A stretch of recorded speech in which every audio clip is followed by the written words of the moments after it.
allow the two children to attend the budget every year. It's okay. Off your mind. It's okay. Off your mind. Like me. Chai! Now wow, people wey suppose talk truth to power don off mic. And if we talk, na 500,000 they go sama us, call am hate speech. But fear not, Mayegun don come. Him go torchlight every corner, nooks and cranny of all these bad people wey dey spoil our country.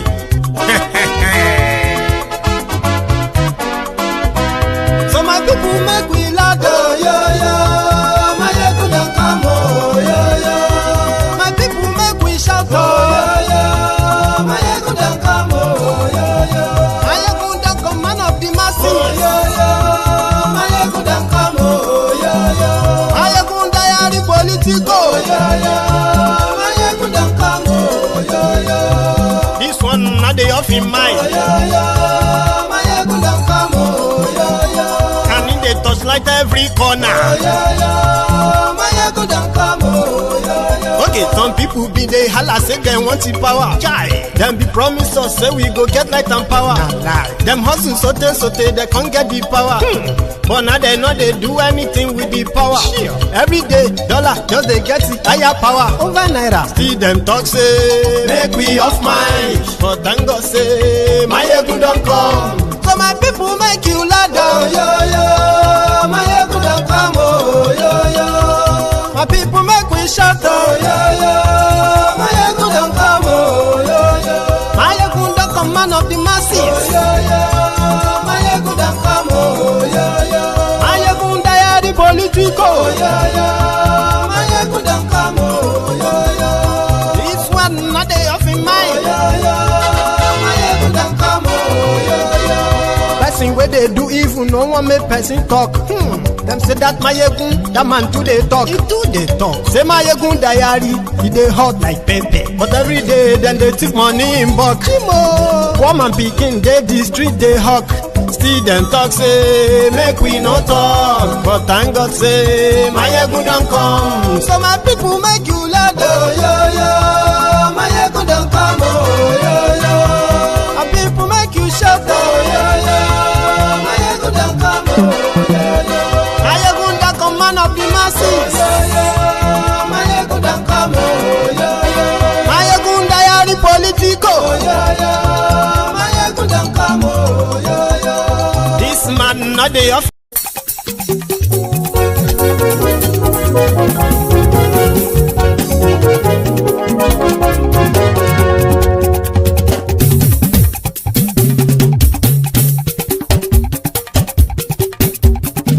Mayegun làwa mọ̀ làmọ̀ tó dòdòdò. Mayegun diary, Mayegun number one. Mayegun làwa mọ̀ làmọ̀ tó dòdòdò. Mayegun diary, Mayegun number one. Mayegun ti dé o, ọ̀rẹ́ ara ìlú. Mayegun diary, Mayegun number one.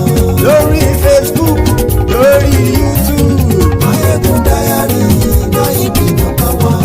Gbogbo bó ṣe ń lọ ni Mayegun já wa sí. Mayegun diary, Mayegun number one. Àṣírí ọ̀jẹ̀lú kì í bò níbẹ̀ o. Mayegun diary, Mayegun number one. Bó bá ṣe eré àní Mayegun máa wí. Mayegun diary, Mayegun number one. Ó sì tún ṣe eré wàá gbọ́ níbẹ̀ o. Mayegun diary, Mayegun number one. Mayegun diary, diary politico. Mayegun diary, Mayegun number one. Godfatherism kò sí lọ́rọ̀ Mayegun. Mayegun diary, Mayegun number one. Ẹ farabalẹ̀ sẹ́ o kẹgọ́rọ̀ lẹ́nu o. Mayegun diary, Mayegun number one. Àní Mayegun làwa mọ̀ tó dòdòdò. Mayegun diary, Mayegun number one.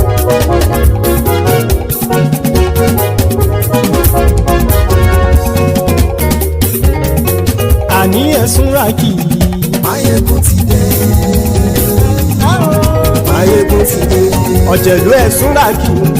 Mayegun ti dé. Àní ẹ̀sùn ràkì. Mayegun ti dé. Lórí Facebook. Mayegun ti dé. àní ẹ̀sùn làjú lórí YouTube àní ẹ̀sùn làjú bọ́ bàbá gbé wúrẹ́ àní ẹ̀sùn làjú ijó ìgbádìyẹ àní ẹ̀sùn làjú pẹ̀sìdó bá rúfin o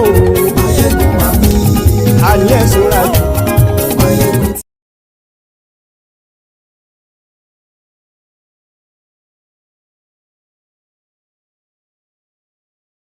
Brethren, so good morning to you, good afternoon to you, and a good evening to you from wherever you are joining us. It is Mayegun live, and thank you very much for joining me. To start with, after reading the caption of the broadcast, please read the description of the broadcast as well. Like it, share it, invite your friends, invite your not so friendly friends, and tell them to join us. Because Mayegun today, right? Please do read, by the way. And if you have done any of that or all of that, thank you. So tonight, we are starting from the Obasanjo's vituperation in reaction to what the state of Nigeria has become under Tinubu and APC. Terrorism has become an industry where, I mean, those who happen to be the sponsor of this terrorist or this terrorism are those who also occupied, you know, very much a prominent and important position, even in this APC regime. So, Tinubu and his gang announced last week to to close or shut down the 47 unity schools. Meanwhile, prior to Tinubu, we've already had tens of thousands of schools that have been shut down in northern part of Nigeria. And some of these have been like left unattended to, like, you get what I mean? Like, it wasn't an issue for them. So with this latest one, it is more or less like, as observers have kind of like acknowledged, is that Nigeria has succumbed to the threats and the superior power of the terrorists operating in Nigeria. Since the government continued to meet with them, Obasanjo condemned that. And being a former head of state himself and former president himself, he categorically said things that he would have done differently, but still calling on Tinubu to do something. It's going to be a long night, so it is better we start now. So please share the broadcast if you haven't already, okay? So we'll start with Obasanjo, then we'll go on and on and on and on and on until we are exhausted. Do you get that? So here, OBJ. The first responsibility of any government is the protection and security of its citizens. And for anybody, at any time, anywhere, saying that when we are being killed as Nigerians, all you will say is that those that are being killed, another group also are being killed. Is that an explanation? I believe that is nonsensical. We are being killed. We Nigerians, no matter what religion you belong to, no matter where you come from, no matter what profession, we Nigerians are being killed, and our governments seem to be incapable of protecting us. We are part of the world community. If our government cannot do it, we have right to call on the international community to do for us what our government cannot do for us. And for anybody to say because those who are being killed, belong to this region, belong to this religion, belong to this tribe, and then others too are being killed, cannot be an acceptable excuse. If we are being killed, it is the responsibility of government to do something about it. Government should stop the killing of Nigerians, no matter what religion they belong to, no matter what part of the world they belong to, no matter what tribe they belong to. We are being killed. And the killing of Nigerians should be stopped. We have right as Nigerians to appeal to international community to help where government cannot help us. And we should have no apology for that. Those apologists who are saying, well, those who are killing, they are killing this type of people, and then they are also killing this type of people. That is not acceptable. And nobody should accept that.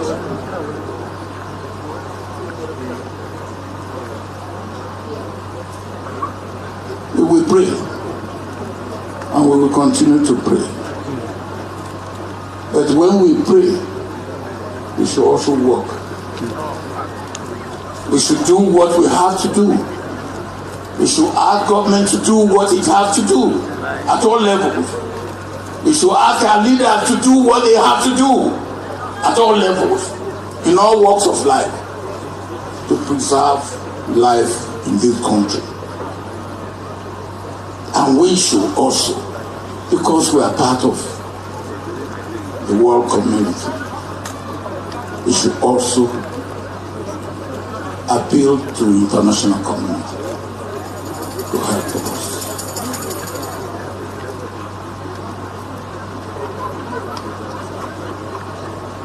We will be irresponsible as citizens to start saying, yes, those who are being killed, and then, yes, these also are being killed.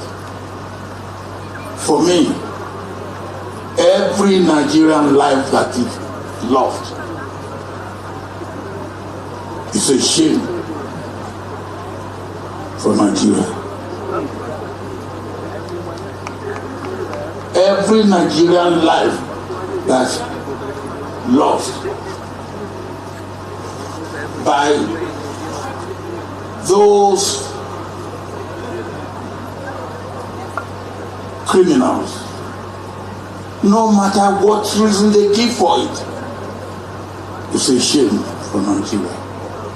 And we should make sure Nigeria gets out of that.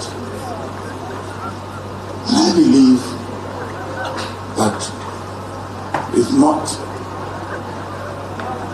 a task that should be said, oh, only one group of people will do it. It's a task where we should have all hands on deck.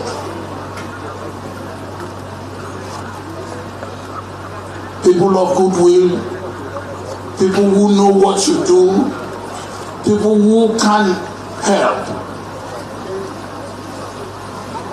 locally and from outside Nigeria should be required to help. In these days of technology, there should be nobody to hide anywhere after he has committed a crime that cannot be seen. With the present day of satellite, before I left government, I know we had capacity to pick up anybody in Nigeria who commit crime anywhere.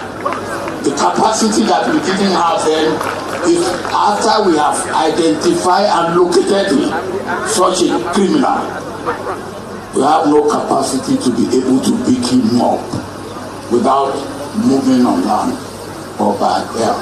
Now we have capacity with drones You can slip them off. You can take them out. Why are we not doing that? Why are we not apologizing? Why are we negotiating?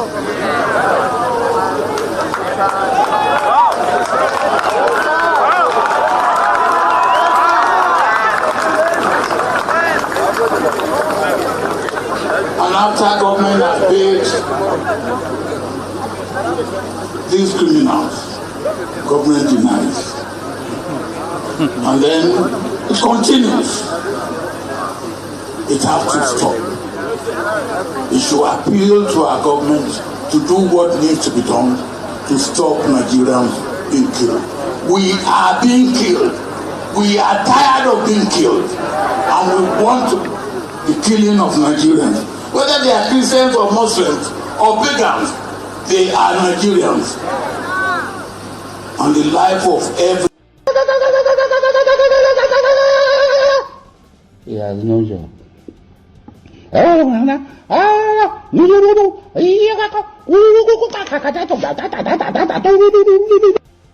has. It is just all talks, by the way. Too late to cry over the spilled milk. The Obasanjo's journey to perdition, Obasanjo's role in taking Nigeria to this journey of no return in 2014, when he used to write his letters until the APC, Ebekebe, rubbished him, and then he stopped writing letters. So the same Bukwari that Obasanjo said that if Bukwari should become the president of Nigeria, Nigeria will break up. Obasanjo said that Bukwari will lay the foundation. This was years back. Then they all these strange bedfellows became friends in order to bring this jihadist to power. Now don't give madmen cutlass and guns to collect the weapons back from these mad people has now become like a national agenda. What it's not even national agenda. Yeah. So the terrorists have come to stay. So Nigeria is more divided than ever. And in that division and chaos is where APC, Ebekebe, thrives. You get what I mean now? So the likes of Obasanjo, and many like him, right, who are called the elder statesmen, they led Nigeria to this path, to this road to perdition. And right now, asking the same APC, the terrorist Al-Qaeda People's Congress, People's Congress, asking them to change their ways and do things right. I don't know. It's like you're asking the devil to convert. So you won't believe him anyway.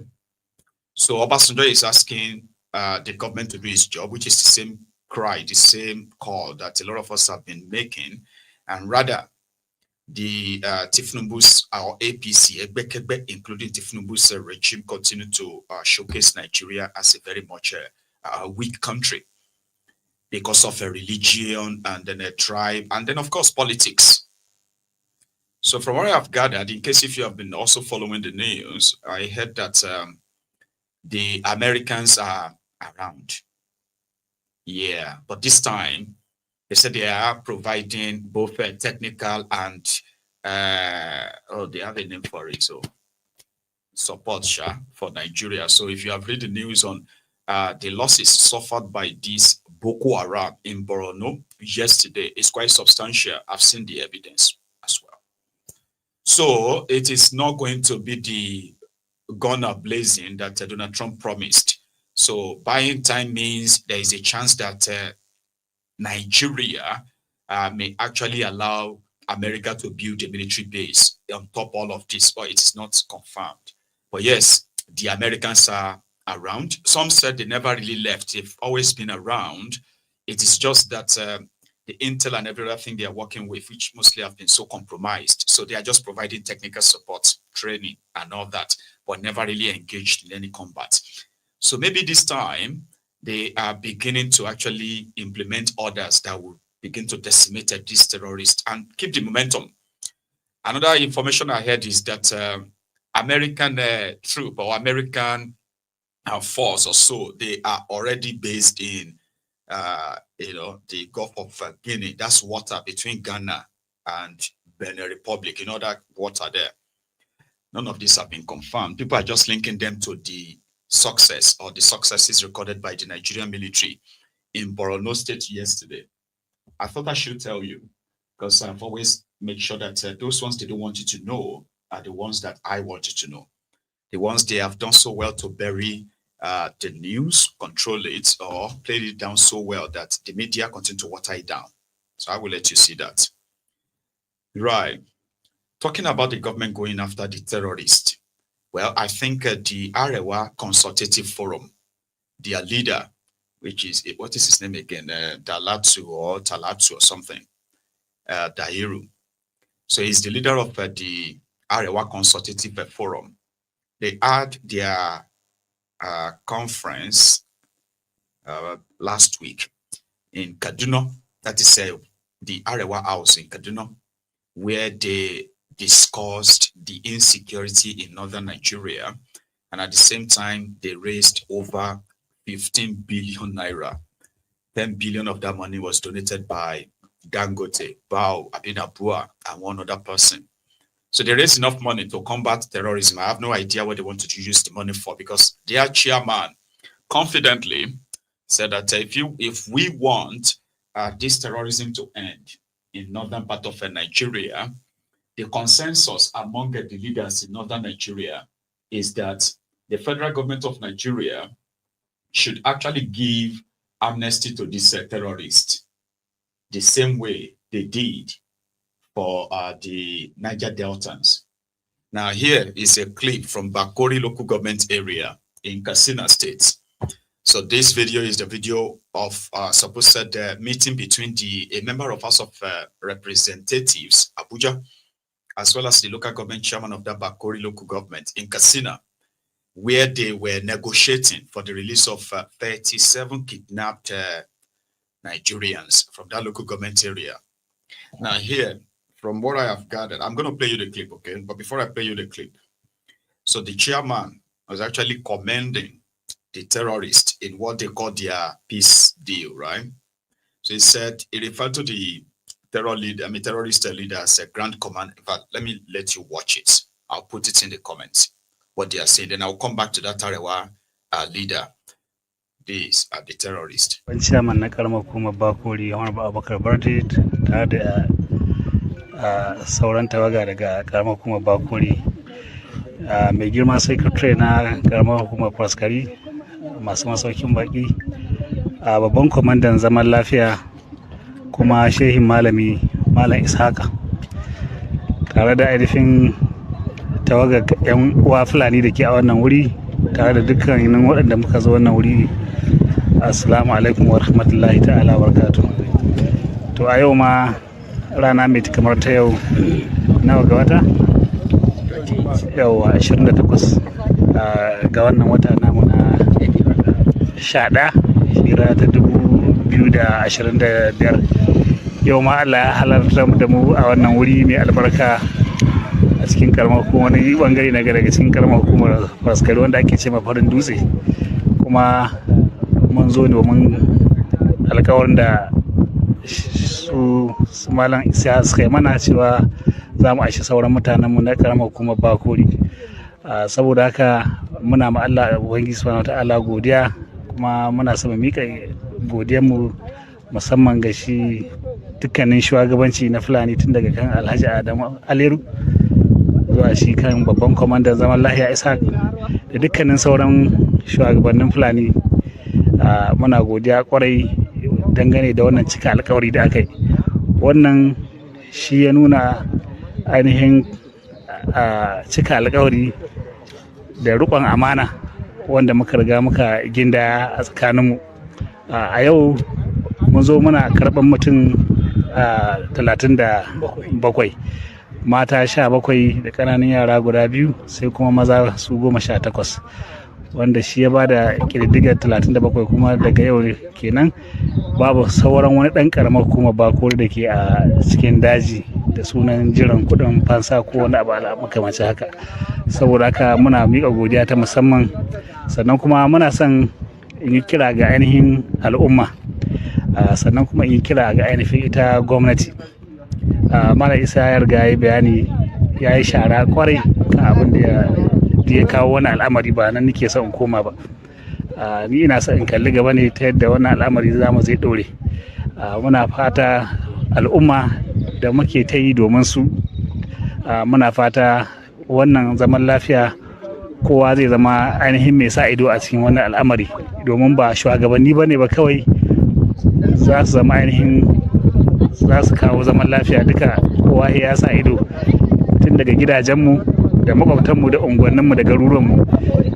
Shi yasa muka yi kwamiti tsakanin mu da su, duk lokacin da aka ga wani abin da ba shi kenan ba to a yi magana, domin ba da abin ya dauke kamar ruwan sama. Don koyowa sun kira ni cewa suna korafi cewa an dauki babur. To kamar da muka shahidi, abubuwan sai a hankali tunda har aka ce an daina kashe mutane, an daina ɗaukar mutane da sunan kuɗin fansa da sauransu. To da wasu abubuwa na 'yan dan dauke da sauransu, duka wannan ba inda ba a yi shi. Illa dai dai mu ci gaba da bibiya abubuwan tare da roƙon Allah ubangiji ya kawo mana sauki. Saboda haka muna fatan al'umma za mu ci gaba da bada haɗin kai domin wannan zaman lafiya a ɗore. Sannan kuma kiran buga gwamnati shine cewa muna so mu jaddada ma gwamnati cewa mu al'umma mun riga mun zauna mun daidaita kanmu, ba mu da sauran faɗa tsakaninmu da 'yan uwa Fulani. Mun riga mun yi ma juna alƙawari, kuma akan haka muke. Saboda haka muna kira ga gwamnati abu biyu. Na farko dai gwamnati ta san cewa lalle mun zauna lafiya, saboda haka ba mu buƙatar ya kasance an ci gaba da yin wasu abubuwan da ba su dace ba, muddin ba wani ne ya yi laifi ba, domin ba ma goyon ba mai laifi. Duk wanda ya laifi yana da kyau hukuma ta hukunta shi, amma ma dama mutum bai laifi ba, bai dace ba mutum yana ẹni òfò ni ẹ ṣòfò láyé ẹ tún sí lálìkìyàmà, ẹ̀yin rádaràda wọ̀nyí. ẹni òfò ni ẹ. Do you know the problem here is that in northern part of Nigeria, those who mattered, like those who were supposed to be their leaders from the local government level to all levels, right? They are not seeing the terrorism the way you and I are seeing it all. That is one maybe shocking thing that some of you will find out. They are not seeing it the way we are seeing it. In fact, they are not saying what these people are doing. Not all of them are agreeing with what they are doing. But no matter how you see it, all these killings, all of these kidnappings and all what have you, right? No matter how you see it as a form of terrorism, they don't see it like that. They see it as they blow back. Or maybe they are just using this their normal takia lies, because we all know this is purely sponsored and it is 100% political. The religious undertone and the rest of that is just one thing to attract supporters and sympathizers. Here you get now, it is 100% politics, sponsored, fully funded. But the Northerners, especially those their leaders, don't see it that way. They are seeing this, they are seeing it as, failure of government, because these young Northerners, they have no proper education, and the government have abandoned them for so long. So maybe if the government can put money together, begin to take care of them specially, so reduce the illiteracy and the rest of that. And guess what? These their supposed leaders have watched over the years as these terrorists succeeded in destroying schools, destroying communities, especially schools where they actually don't want their children to go to school. So, and most of the time, they never thought they should actually push back 10, 15 years ago. So they tolerated them, and right now, they want Nigeria to fix it. How? Mr. Arewa, Consultative Forum leader. How? Tell us.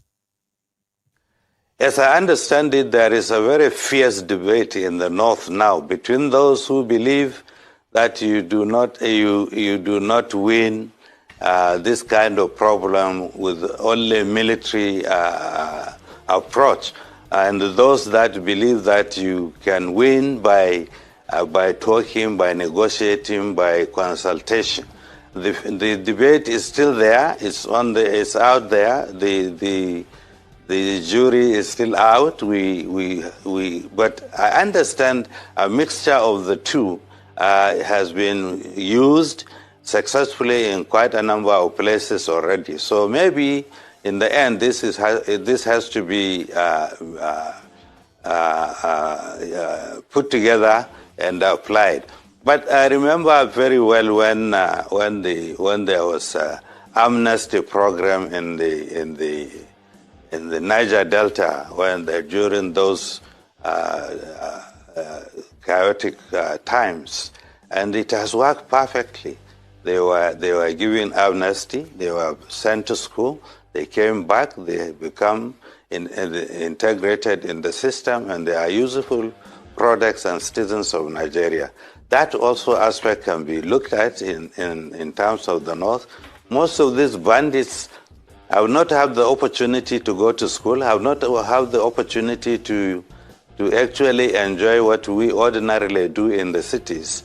And it's just for government to probably, while extending hands of friendship, but also making it quite clear that what they are doing is illegal and criminal, and so those that are caught in the process are punished. As I understand it, there is a very fierce debate in the North now between those who believe. There will be debates if there's a real government anyway. So pay them amnesty, like the Niger Deltans. So there can be peace. But somebody said that Islam actually frowned, not somebody, many people said that Islam frowned at terrorism, right? And terrorism is when you deliberately target vulnerable people who can't really fight back, people who are not fighting you, and then you wage jihad on them. That is not jihad, that is terrorism. So there are Muslims who believe that the terrorists operating in Nigeria should never, by any means, be entertained or enabled by those of you who are Muslims, because Islamically, what they are doing is completely haram. There's somebody who said that, so maybe the other ones should listen to it too. Of retributive justice, al-qisas. Allah mentioned in the Quran, وَلَكُمْ فِي الْقِصَاصِ حَيَاةٌ يَا أُولِي الْأَلْبَابِ. In retribution, there is life. When somebody takes the life of another and his own life is taken in recompense, other people will be able to live سَالِمِينَ غَانِمِينَ. إِذَا عَلِمَ الرَّجُلُ أَنَّهُ إِذَا قَتَلَ قُتِلَ. The moment you know that if you buy person, they will buy you. أَمْسَكَ عَنِ الْقَتْلِ. You will not buy anyone. This is the law we need today in our country. Whoever knows that if you kill someone, you will be killed by the law, and that there will not be any waste of time going to court up and down. There is a special court to charge terrorism and kidnapping and banditry, whatever. Once the evidence is established that you kill, go and have him killed. Wallahi amsaka anil qatl. You will not want to kill. That is the meaning of walakum fil qisas hayat. Everybody will live his life freely and happily. But they know that not only will they not be killed, they will be invited to a round table for sulhu, reconciliation. Who reconciles with criminals? Wallahi al-azim, bandits do not deserve any reconciliation. What they deserve is to send them to Almighty Allah, let them go and reconcile there. That's all. Qawlan wahidan. Anyone that engages in banditry, kidnapping, killing, ransom taking, send him back to Almighty Allah, let Almighty Allah go and reconcile him. Not here. You want to tell me that someone that killed my father, You say you forgave him, repentant. Me, I will be looking at him in the community. Wallahi baze yuba. Kole say, I am no road follow. Somebody killed my father or killed my relative. You now said he's a repentant bandit, you forgave him. We will now meet in the mosque. Sami Allah, Uliman Hamida. No Babedal Kiyama. When government is serious to fight crime, wallahi, what we need is a special court with special laws. Whoever engages in killing of Nigerians, let him be sent to the great beyond. Almighty Allah mentioned in the Quran, إنما جزاء الذين يحاربون الله ورسوله ويسعون في الأرض فسادا أن يقتلوا أو يصلبوا أو تقطع أيديهم وأرجلهم من خلاف أو ينفوا من الأرض ذلك لهم خزي في الدنيا ولهم في الآخرة عذاب عظيم. Those who engage in armed brigandage, al-hiraba, إنما جزاء الذين يحاربون الله ورسوله. The only recompense, the only punishment, the only reward for those who engage in armed brigandage against Allah and His apostle, وَيَسْعَوْنَ فِي الْأَرْضِ فَسَادًا, and cause corruption in the land, killing, kidnapping, ransom taking, and you kotalu, let them be killed. Almighty Allah is the one passing this law. Or you sallabu, let them be crucified. Or to qatta aydihim wa arjuluhum min khilaf, or chop off their right hand and their left leg, remove it. Or yunfaw min al-ard, or send them on exile, banish them from the land. Abdullah ibn Abbas, he said, إِذَا قَتَلُوا, anyone who engages in kidnapping and banditry and kills another person, وَأَخَذُوا الْمَالَ, and collected the ransom, they took ransom, yet they killed their victim. Ibn Abbas said, what should be done to them is kutilu wa sullibu. They must be killed. After they have been killed, their corpse must be crucified. Let everyone come and see them. This is Jalo, bandit. He killed after collecting ransom. We have killed him, we have crucified him. وَإِذَا قَتَلُوا, but if they only killed, وَلَمْ يَأْخُذُوا الْمَالَ, but they did not take ransom for their victim, what would be done to them? قُتِلُوا وَلَمْ يُصَلَّبُوا, they will be killed but not crucified, because they only killed. That is the reward.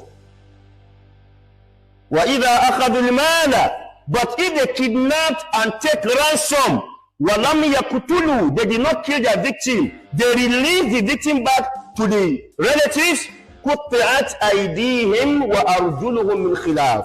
When we catch them, we don't reconcile with them, we don't discuss with them. Remove the right hand and the left leg, let him be walking like this. وَإِذَا أَخَافُوا السَّبِيلَ, but if they only scare people, they didn't kidnap, they didn't kill, they didn't take ransom, what will be done to them? Nufu min al-ard, they should be banished from the country. Banish them from the state that they have committed the crime. In today's world, you banish them to put them in prison. Okay, you are that. Ha! Killer day, only content in it. Content that be a 1 year. Or she content in 1 year. Anakumlai. You say Anakumlai. Thank you. So I decided to play that clip because that was recorded from the last Jumat, which was 2 days ago. So that if you are a Muslim on Mayegun's Diary Politico, you can tell that there are those that genuinely, right, they are against this barbarism. Somebody just dropped a comment that caught my attention. I will give you an answer. Said, why are they complaining now? When Boko Haram was there, they did not complain that their children didn't go to school. They did. Do you understand? There have been those from northern Nigeria, for 8 years of Boko Haram. Are you with me? They were always calling him out. They organized protests against the Boko Haram in the north. Those ones who managed to actually speak out, speak up. Do you know those who were defending Boko Haram at the time? When they were killing people in the north, northerners were protesting, in case if you have short memories, right? Yeah, they have their criminal politicians like some of them right now who kind of like aligned with Boko Haram. But there are evidences of them, right, hearing out. How do you think we get to know what is going on in northern Nigeria? If the northerners themselves are not those who are publishing all those evidences, the protest this and that. But do you know those who are defending Boko Haram? The Ronu coups, the Ronu Nazis, because they were waiting that Boko Haram was going to support Tinubu. So because of that, they were the ones defending the terrorists. They were the ones giving excuses. They were the ones calling Tinubu to arrest us. Calling Boko Haram to arrest us. They said we were inciting people, talking about the killings. They were Yorubas. Those Olori Brukus are now Ronukus behind Tinubu today. Sure you get. And guess what?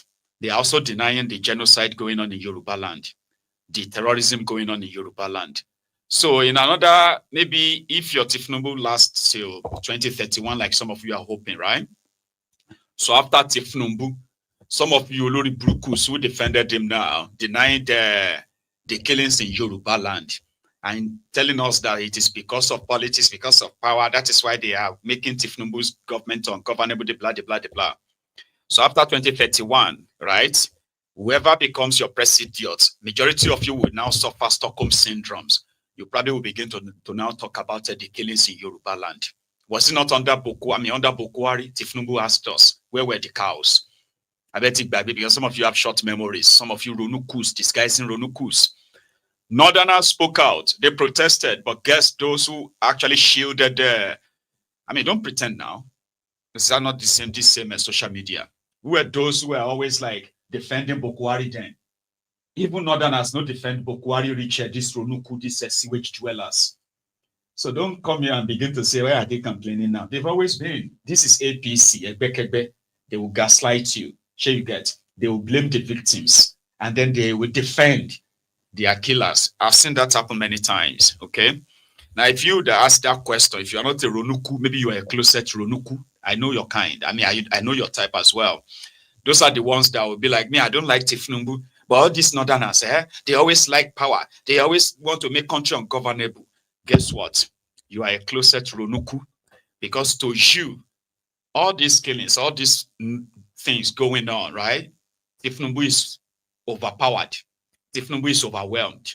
Some people just want to destroy Nigeria and killing Nigerians. Some people are the ones who are collecting money from Tinubu, giving it to the terrorists. Some people are the ones who made it impossible for Tinubu to actually arrest the sponsor of terrorism. But yeah, everybody go give excuses for them and all of that. So I have seen, I'm familiar with your game, right? Now let's go to the next one. In Kano, where they are beginning to, I think I'll expose that a while back, right? So now the terrorists that are negotiating from Katsina states, they are now, spilling into Kano, Kano North. That's what their governor said. So their governor has finally kind of like admitted that now that indeed some neighboring communities that share border with Katsina, right, have now started suffering greatly the incursion of this Fulani terrorist. They are still calling them bandits. This is their governor. This is the very opportunity to congratulate Mr. President on this bold decision he took for the betterment of all Nigerians, especially in the northern part of Nigeria, and happily announced the declaration of national emergency on security with a march in order to all the security agencies across the country. I also wish to reiterate the full cooperation of the government of Kano State on this noble decision and assure all the security agencies operating in the state of our full support and cooperation for the success of this very important declaration. Governor Yusuf confirms the presence of suspected bandits in parts of northern Kano, but assures residents that security agencies have already taken proactive measures to block their movement and prevent attacks. As you are aware about the unfortunate influx of bandits, kidnappers and cattle rustlers into some of our local government areas, especially in the northern part of the state. Citizens should remain calm and be rest assured. Yeah. So that's their governor admitting that, yeah, but they are now getting the security guys to track them and follow them through, right? Before they will attack. They're already attacking. They've already started kidnapping people from this Kano state for more than a month now.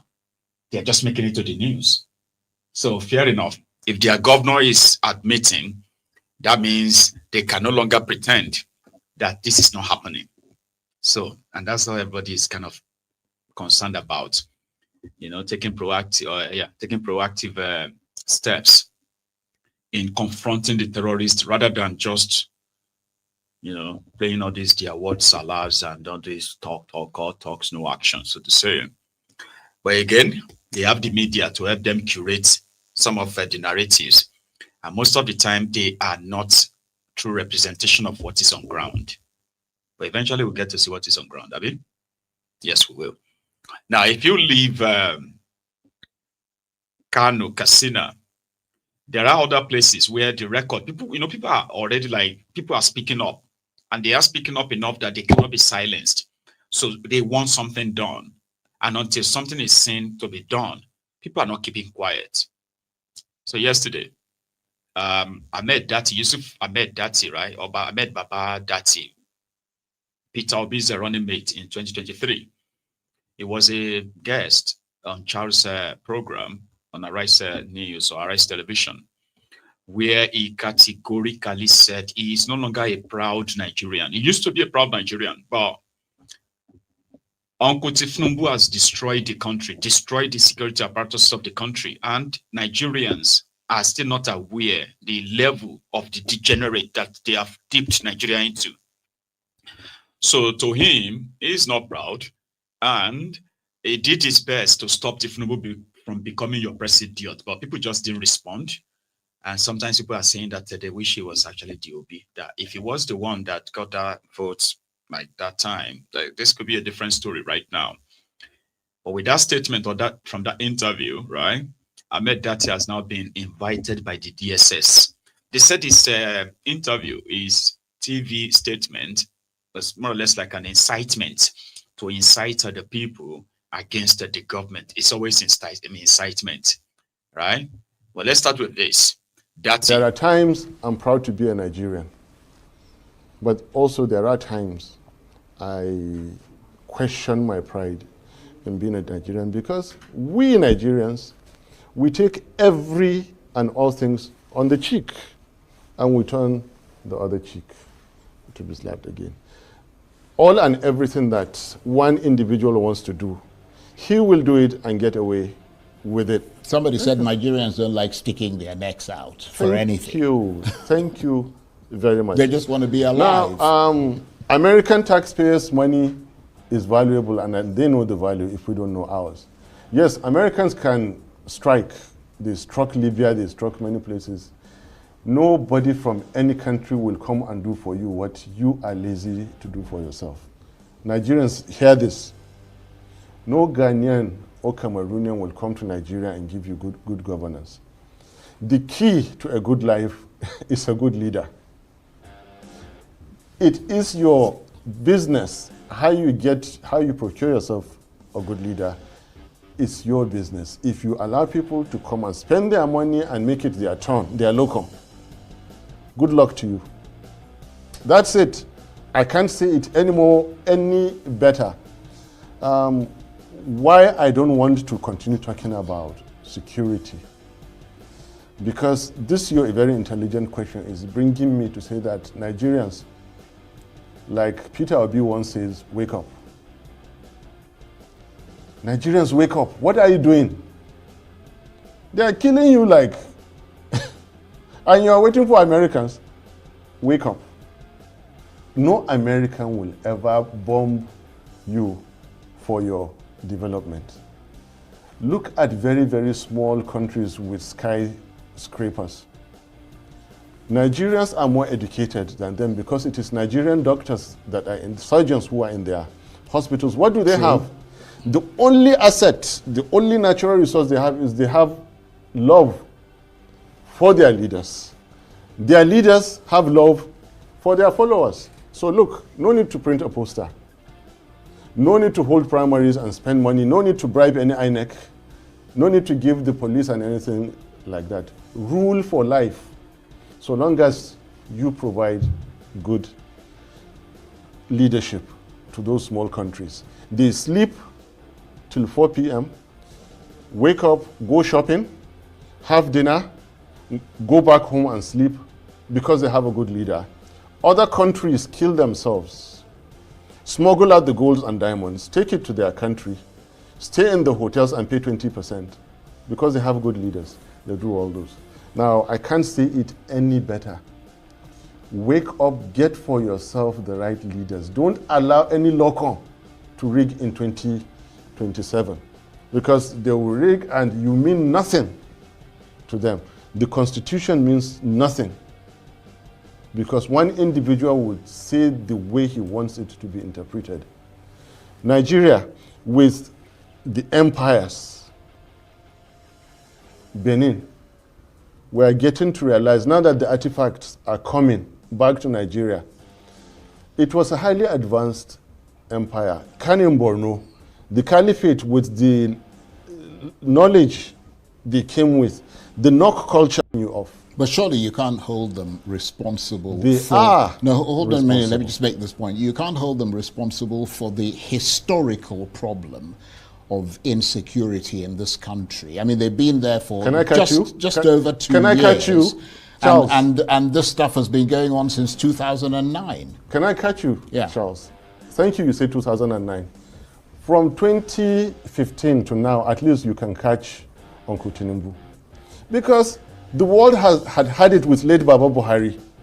Everybody knew what he was, and he had cried to and it was all over for him. Uncle Tinubu went and convinced him to come back. He showed him the money that Buhari's people wanted to see. It was all about money. He convinced him to come back. Everybody knew late Baba Buhari of blessed memory. I'm sorry. He doesn't know what he reads or what he used to read. Yeah, but, well, everybody didn't know that because the country voted for him. I mean, so surely you might have known that, but a lot of people didn't know that. But we were telling the people repeatedly, and they wouldn't listen. That is why we're paying a very high price, and that's why I told you, we Nigerians should not look and say to ourselves, see, look what we've done to ourselves. Tinubu is president, Shettima is vice. What have we done to ourselves? You off. But surely you can't hold. Datti. Meanwhile, he also added, this part, I think this is the part where he was like, I did my best to stop them. So it's better for you guys to wake up because sometimes you have to look at yourself and say, what have you done to yourself? But it doesn't seem like a lot of people have taken that time to reflect like he's proposing, right? Now, watch this part. Just before we go to the next scene. To come as part of this declaration of a state of emergency, because I mean, not only are they going to roll out their plan, but they're going to take in a lot of what people are saying. Did he say anything about the actual procurements of arms? The rate at which they are given? Did he speak about money is getting missing, money is meant for the frontline allowances of our brave soldiers? Did he say anything about that for now and once past? They have missed the point. It is not about forest guards. We are not lacking numbers. Nigerian armed forces rank among the best in the world. I can tell you for sure Nigeria has some of the best records. Nigeria single-handedly stabilized Africa from the late 70s. Remember our contribution to end apartheid. We ended the war between Libya and Chad, stabilized Sierra Leone, Liberia, Ivory Coast. We were, shouldering the responsibilities of Niger, DRC, Somalia. The list goes on. Angola, and those. And then to come back and tell us that they cannot sort the problems of Nigeria out, that is not true.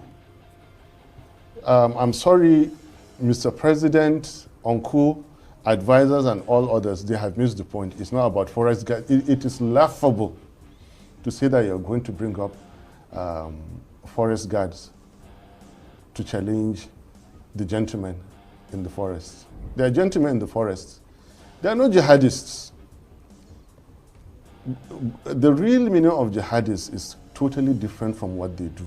These are not jihadists. They are gentlemen in the forest doing something else. They attack schools, they abduct, they do those kind of things. The real terrorists in Nigeria are those who are saying that the government has fought terrorism. The real bandits are those who say that this administration has brought security. Those are gentlemen in the forest. I'm not appreciating them. I don't like what they are doing, but well, I would hope not. I want us to go back to what brought me here. I want to talk about education. Yeah, we're going to get to that. But this government has missed the point. But you've put us on to come as part of this declaration of us. Watching my Apple. Anyway, after that conversation, their DSS, Dr. Mustupi Service, invited Datti, and he is to be cautioned to watch his mouth. And all these jives at Tifnumbu, they are likely going to cause, the disruption of the public order, which they called incitement. Okay. Here is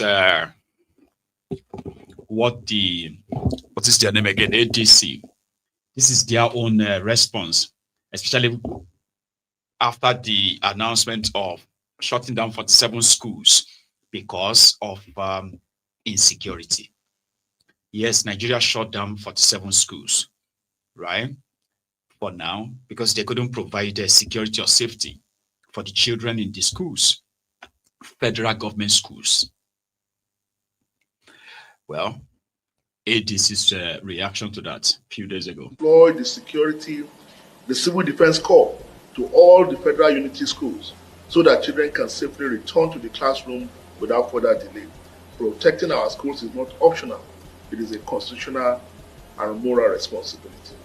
The more we capitulate, the more ground we lose as a nation. Every single day that schools remain closed, terrorists grow bolder, communities grow more fearful, and Nigeria drifts further from the promise of security and stability. A country that cannot protect its own children cannot protect its future. The ADC urges the government to act decisively, transparently, and responsibly. Reopen the schools and secure the schools. Bring our children home now and show Nigerians and the world that this nation will not bow to terror. And protect them. I mean, what we just witnessed in the shutting down of the 47 unity schools is just a latest episode in what has become a pattern in northern Nigeria. So many children have been kept out of school for indeterminate long period of time in northern Nigeria. So what we are saying is that this administration is bowing to terror. The terrorists can sense the vulnerability of the Nigerian state, and they believe that our country is there for the taking. So this is the time that government needs to show strength. But what they are doing, because they need quick win to celebrate, because they are obsessed with politics. So what they are doing is negotiating with terrorists in order to be able to celebrate headlines that they have rescued the children, rather than actually going after the insurgents who have turned our country to a killing field. So that's the job of the opposition. They are doing their job. And the EU Parliament, a member of the EU Parliament also add this to say, because there is, you remember that bishop, I've been a reverend father from Benue, that Benue something diocese, that man that appeared before the United States Congress to give testimony about the killings in the Middle Belt. He was at the it was at the European Union, a building last week as well, to give testimony. Just same way, you are currently probably not aware, okay, until when you get to start seeing the European Parliament or parliamentarians begin to speak on, like this one. Abuja, the central government and the protection in the capital city to check what is going on the ground. So don't give us these speeches. This is going on for a few years. We had resolutions here. We asked the Commission to finally start doing their job, and you're not doing your job. And the recent kidnapping of 300 school children from Catholic school in Nigeria is a brutal reminder that these groups operate as though they are above the law. So the history will judge us upon the actions that we are taking here. Thank you. Yeah, just so you know. So except for Nigeria, it seems the rest of the world is concerned about the school children taken. Do you know they're not even talking about them now? About 315 school children were taken from a school in Papiri in Niger State from last week. Now we're just hearing the news. The governor is not aware. The governor doesn't even know the number of the school children taken. They don't have the stat, right? But he was granting an interview telling people that 11 of them have escaped. They've rescued the 50. Where are these 11 and 50 you rescued? Nobody has seen them. Baba, 315 school children are currently missing, and I don't think I am stressing it enough. Today, right now in Nigeria. In Plateau State, where somebody decided to take one of the Nigerian senators, Abba Moro, to the cleaners, and they shut him down, shut him up for all his lies, as part of those who are also doing their best to downplay what is going on. In Bokos, he said from now, from the time they have been keeping the record in the last 2-3 years, they've had over 700 people killed, confirmed killed by these terrorists in Bokos, in Plateau State. There is more, including those kidnapped, properties destroyed in Bokos alone. Somebody keep that record.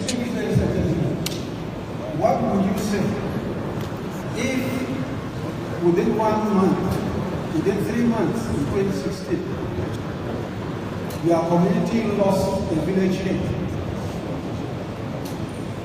your community lost a district head, and your community lost a first-class chief?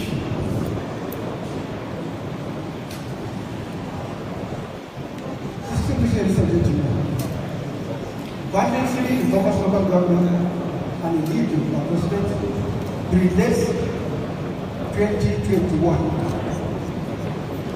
As you are all aware, the climax which on the eve of December 2023, when in one night over 200 people were killed.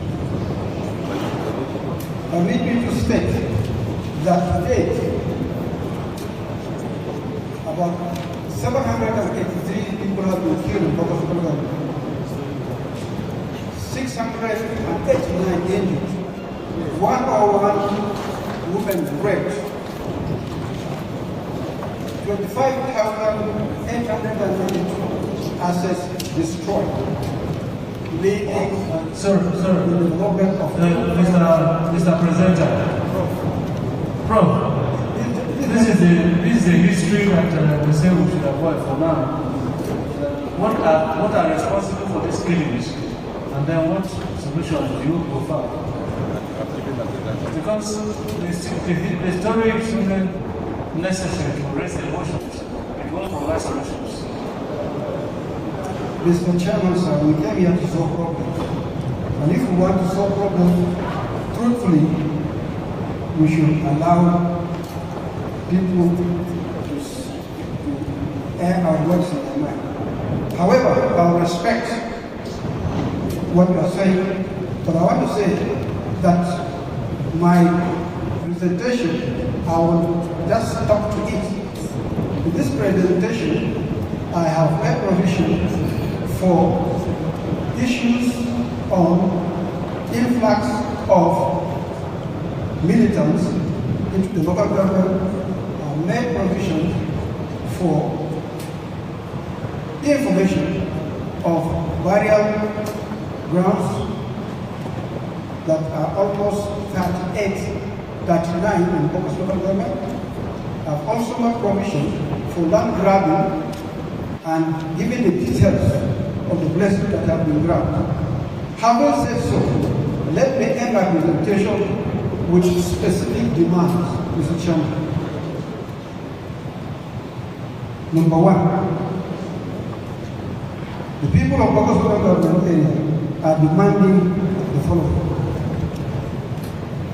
One, that the Fulani ethnic nationalities should be profiled to ascertain the influx of newcomers in recent years for the purpose of ensuring that they return to whatever places they are coming from. Because their continuous presence in the local government is causing serious threats to the indigenous people of Bokos local government. Number two, the Fulani should be directed to evacuate from indigenous lands that have been forcefully grabbed to enable the return of IDPs to their ancestral homes. Number three, the traditional worship mountains and hills have become armories and dens for kidnappers and armed robbers for the Fulani bandits. These areas should be profiled and appropriately evacuated of arms. The federal government, in collaboration with our local hunters and forest guards, should comb all our rocky mountainous areas in order to recover arms. The forest guard and all of that. So that was the Senate asking, Senate committee asking that man to provide solutions, not just tell us about what happened. Even while he was in the middle of presenting his his own note. Well, leaving the leaving the insecurity issue temporarily for now, right? Let's delve into the coup that happened in Guinea-Bissau, where Goodluck Jonathan got trapped. So now, when Jonathan got back to Nigeria, he told the media, or he told the journalist, that he didn't believe that what happened in Guinea-Bissau was a coup. In fact, he believed that the president, who was supposed to have been overthrown, right, was the one who staged the whole thing. That's not a coup. And according to him, it was like the president, or now former president, who was also participating in an election that is obvious that was probably going to lose. So in order to truncate democracy, he just parted with his own security guards to stage a coup. That's Jonathan. Then he later met with Tinubu this evening. But before we get to that, first, a part of Jonathan's interview yesterday. Much, since I left office, I've always been scared talking to the media. But in this particular case, I decided to speak to the media. First and foremost, to thank Nigerians for the show of empathy, the encouragement, because while we are in Bissau and this so-called coup happened, the information we got was that the whole country was agitated, young and old, irrespective of religious divides or political divides. And I sincerely appreciate Nigerians, and I want them to hear directly from my mouth to appreciate their concern. And secondly, to thank my president, President Tinubu, and the Ivorian president, President Ouattara. Both presidents were to send aircrafts to lift us, but somehow, Cote d'Ivoire is closer to Guinea-Bissau And there's always some relationship between Francophone countries and the Lusophones among the Francophones. They were able to penetrate their system to get landing permit first before Nigeria could do that. So the Ivorian aircraft was already on their way to pick us. So when we learned about the Nigerian aircraft about leaving, we asked them not to bother. That is why if you see the picture that was brought by an Ivorian aircraft. So we thank the two presidents, President Ouattara, President Tinubu, and indeed thank Nigerians young and old for that. And specifically, what happened in Guinea-Bissau, I wouldn't call it a coup. It was not a coup. Maybe some people will describe it as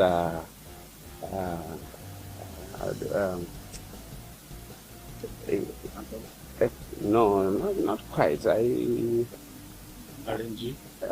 I would just say, if it is like, for want of better word, I would say maybe it was a ceremonial coup.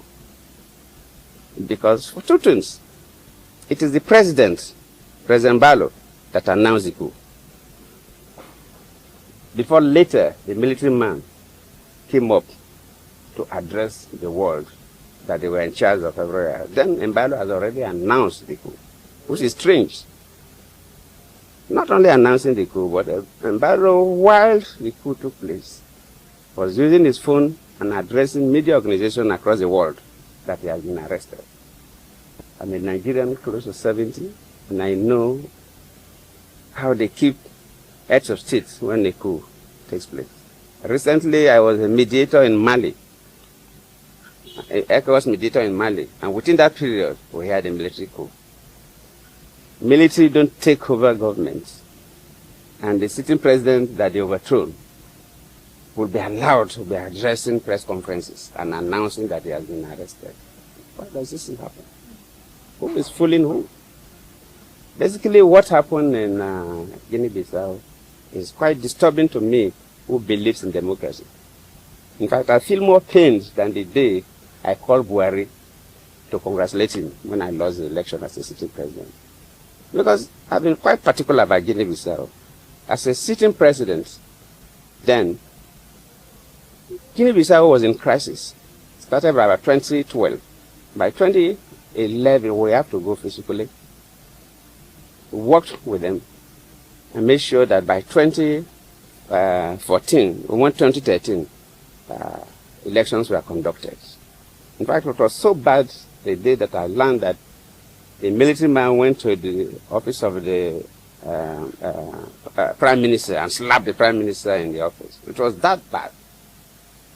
And what is happening is like we are going back to those dark days of Guinea-Bissau, where the military can do whatever they think they can do. It's totally not acceptable. The elections were done peacefully. We were in the field. I was a part of the West African Elders Forum. Normally, we are not co-observers, so we didn't deploy observation teams across, but we observed within Bissau, the capital, and the neighboring settlements. But during the meeting of all heads of observation missions, and they gave accounts of all the observers gave their account. Nobody gave something different. The elections were peaceful. Counting of results at the polling units peacefully done. The conduct of the electoral officials, the security, the party agents, the voters. It was a good election, and one expected the results to be announced. Then while they were collating the results, then they are finished collating results. You know, results for presidential election are collated at different levels. The 9 regions, results were ready. So they were collating them at the capital. And when they were almost through, and we're all waiting for the result to be announced, then Mbelo announced that that's a coup. That they have taken over, they have arrested him. But from all indications, nobody arrested him. My conviction is that, and my charge to ECOWAS and AU is that they must announce that result. They have the result because AU and ECOWAS officials were the most.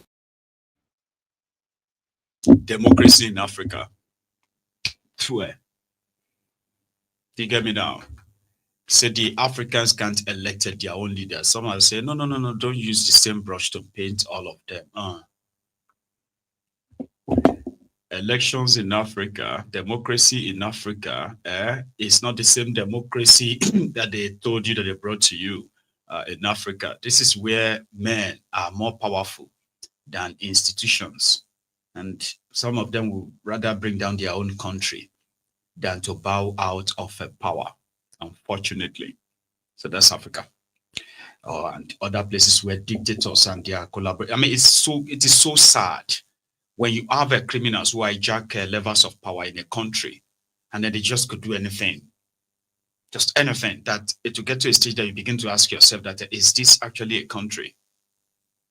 Or it is not. So he met with Kolu this evening, and afterward he had this to say, so similar to what he said about, just add it to it. Then we are going to stay with Kolu to welcome the new ambassadors. Ambassador Reno Mokri, Ambassador for Food Kayode. There are many, but this first.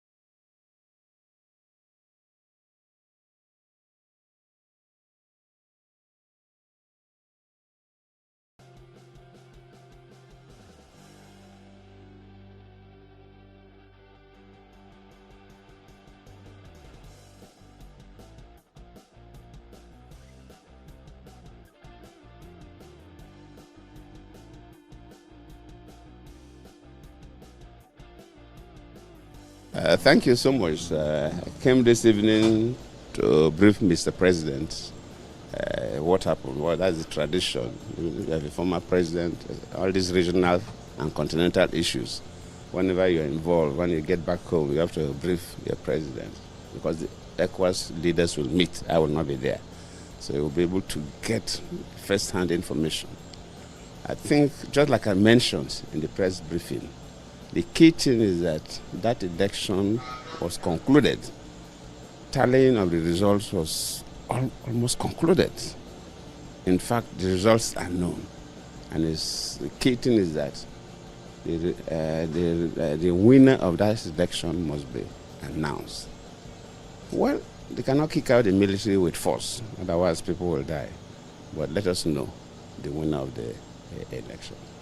So what asking the ECOWAS leaders to do is to reach out to the military leadership in Guinea-Bissau. Talk to them. They are human beings. They know the right thing to be done. First, for them to release the opposition man, because the man has not committed any offense. He didn't announce himself as a winner of election. If he has done that, they will say it was a treasonable offense. So there was no reason to arrest him. So they should release that man. Then they should announce the result. And if the military will agree, the person who won the election should be inaugurated as the president of the country. We are tired of this in Africa. We are tired. Every day is negative story, negative story. What happened in Guinea-Bissau? It is not what some people will say palace coup. It was not a palace coup. We know coups. Real coups, palace coups we know in Nigeria. This was not even a palace coup.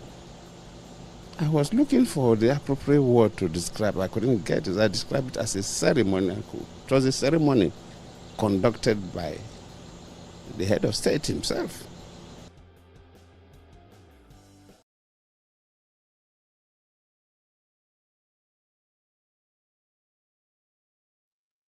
So maybe that's what Kolu himself will have to do next year if they hold the election in November or in 2026, 2027, which is the ideal day, right? Now, meet your ambassadors, brethren.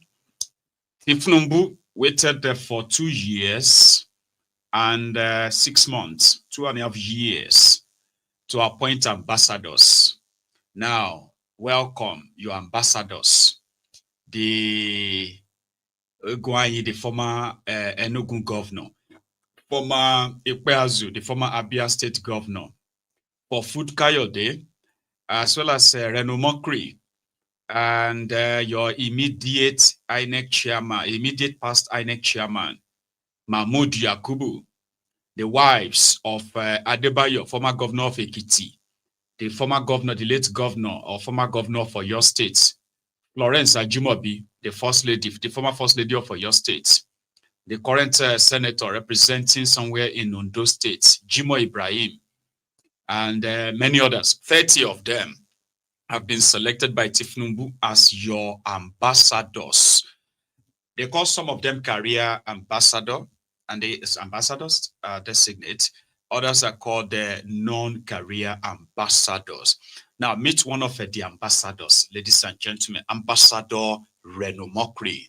Throwback. Bola Tinubu. Now, you see, if you condemned Hush Puppy, but you did not condemn Bola Tinubu, I mean, it's likely you are a hypocrite. You're a hypocrite, and there's a reason why. You see, bullion vans entered Bola Tinubu's home on the eve of the last presidential elections. You know, in a country like Nigeria, notorious for vote buying.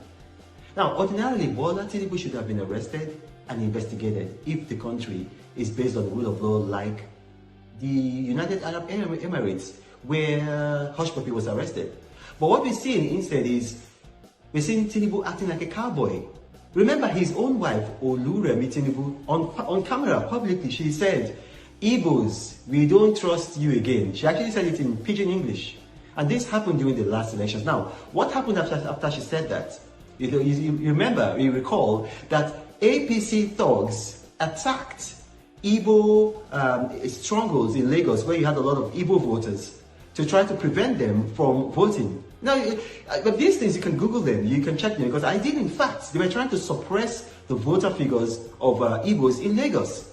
Now, are you trying to tell me that there was no connection between the bullion vans, Remi Tinubu's public statements, and the violence?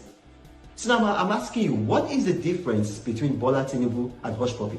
What's the difference?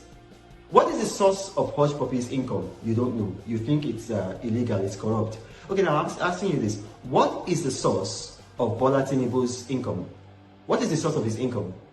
Look, you know, if Hush Puppy were to have been in Nigeria, most likely he would have been an APC politician. Because in APC, dishonesty thrives in APC. Look, I'll give you an example now. The APC today named Governor Umar Ganduje of Kano State a man caught on camera collecting bribes. This is not like a rumor or a gossip or whatever. He was caught on camera collecting bribes. I've analyzed that video. I sent it to a lab. That image is accurate. And then you now appoint this man to be the to head the Edo State election committee of the APC. Now you think about it. Just think about it. You see, I saw pictures, or rather a video of Hush Puppy shopping in a mall in Dubai, and then you had a man with a Versace bag following him about. Now, the current vice president of Nigeria, Oshibajo, actually played that role for Bola Tinubu. Because if you Google, you will see pictures of him, you know, holding Bola Tinubu's phone, and some other people holding Bola Tinubu's bag, you know, walking behind him when he came back from I think the UK or somewhere abroad. So now I'm asking you, as a Nigerian, what is the difference between Bola Tinubu and Hush Puppy? What's the difference? What is their source of income? What is Bola Tinubu's source of income? I'm asking you now, what is his source of income for this stupendous, unimaginable wealth that if he were in the United Kingdom or in the United States, do you think that they wouldn't ask such questions? In Nigeria, we worship him. Now, that is just a question that I want Nigerians to ponder about. Talk to you guys later. Now, you might send me an email if you like, info@renaultmokri.org, or better still, you follow my masterclass, Renault's Masterclass on YouTube. Subscribe to it. Talk to you guys later. Bye-bye. Another person isn't telling me. You see the picture on the screen. I took that picture. If you move to the right, you're going to see me in that picture. Bola Tinubu is a known drug lord. He has this man who is meant to be the Minister of Labor and Productivity, or rather say on productivity, who went on TV to try to hoodwink Nigerians, telling them that the charge against Bola Tinubu was just for tax, that all he paid was tax, that it had nothing to do with drugs. That is a big lie. I have the document here. Nigerians can see it. I hope you can see it on the screen here. I have the document here. It actually says, and if you look at it, it says docket. A docket, and as I'm speaking, your viewers can go on Google and fact check me. A docket is used for a criminal pending. A criminal pending. So you don't use a docket for a civil matter. And then right on the very first paragraph on this docket, it says that this is a forfeiture action under section under 21 USC section 881. USC is the United States Criminal Code. I will state it again. USC is the United States Criminal Code. Now, if you're watching at home, you can go on Google and you can fact check me. The United States Criminal Code is Title 18 USC, United States Criminal Code. And I'm going to read what section 881 of the USC, the Criminal Code, says. Now, this is it. I'm reading it. Nigerians can see it here. This is what I'm reading. It says, the following shall be subject to forfeiture to the United States, and no property rights shall exist in them. All monies, negotiable instruments, securities, or other things of value furnished or intended to be furnished by any person in exchange for a controlled substance or listed chemical in violation of this subchapter, all proceeds traceable to such an exchange, and all monies, negotiable instruments, and securities used or intended to be used to facilitate any violation of this subchapter.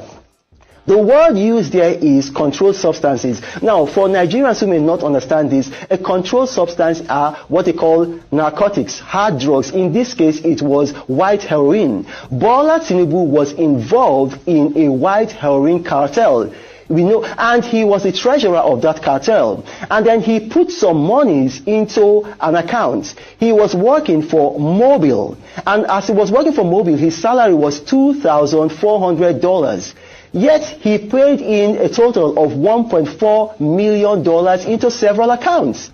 Now, he was asked to explain how he got those monies. He could not explain how he got those monies. So one of those accounts, the monies in there, $460,000, it was forfeited to the United States government. It was not taxed. Now, there is only one agency of the United States government that has been given the authority to take forfeited amount, and that is the IRS, the Internal Revenue Service. If you look at the case of the U.S. state, the state versus Ismail Zambalda, who was the leader of the Sinaloa drug cartel, the exact same language that was used in this docket is the exact same language that was used for that man, Ismail Zambalda. And if you're watching me, you can Google it. That it says that you agree to forfeit $5 million to the United States. Word for word with what was used for Bola Tinubu. The only difference is the amount. Bola Tinubu forfeited $460,000. Ismail Zambalda forfeited $5 million. But the source of the money came from the same place, drugs. Yeah. You'll throw Nuisance Lele. So today he's going to become Ambassador Renault. You know. Somehow I have told people before, right? And I'm probably going to say it again. Most of you defending these criminals on social media, you are worth nothing. Do you get what I mean? Majority of you are just like, we call you the voluntary slaves. I'm not expecting all of you to get a political appointment or anything. No. I'm actually expecting the government to have policies that will change your lives from this alimajirism, online begging, and ass licking as well.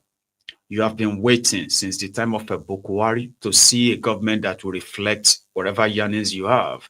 You've defended all of their failures. And those who did everything to ensure that Tinubu and his gang never actually have access to power today, they are those found worthy of working with Kolu So I've been in the WhatsApp group of the Runukus. Baba, you have no idea. Come be like now for share one straight in it. It was for Food Kayode that said that Tifnumbu shit himself. He also said that Tifnumbu suffered from God knows what halitosis that is incurable. That means if Tifnumbu opened his mouth, it would be like say they open Shalanga. Yeah, it would be like they open the latrine. It was for Food Kayode that said that. It was, they all said a lot about him, and guess what? The Ronukus, the humbled slaves, the sophisticated demorons, the voluntary slaves as well, the sewage dwellers, the crumb eaters, the crumb chasers, the ass lickers, the all risers. They will tell you that Tifnumbu doesn't care people who abuse him. He's always there to raise everybody up, kind of. But yet, on our papa, we done the shout APC, AC, AD for over 20 years. Hunger won't finish them for us right now. The rest of you graduate without any job.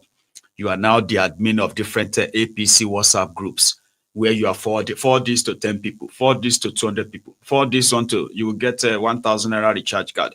You get 2 gig data. Forward this information, forward it to this and that. You are now admin.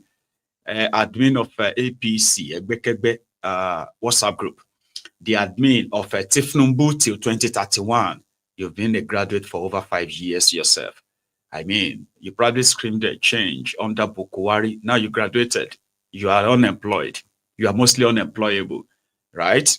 So it's crazy, right? When you see those who genuinely knew who Tifnumbu and his gang are, and then today, they get his attention. And another thing is that it took him 2.5 years, right? It took him 2.5 years to now come back and appoint clowns, ass lickers, praise singers. That tells you all you need to know.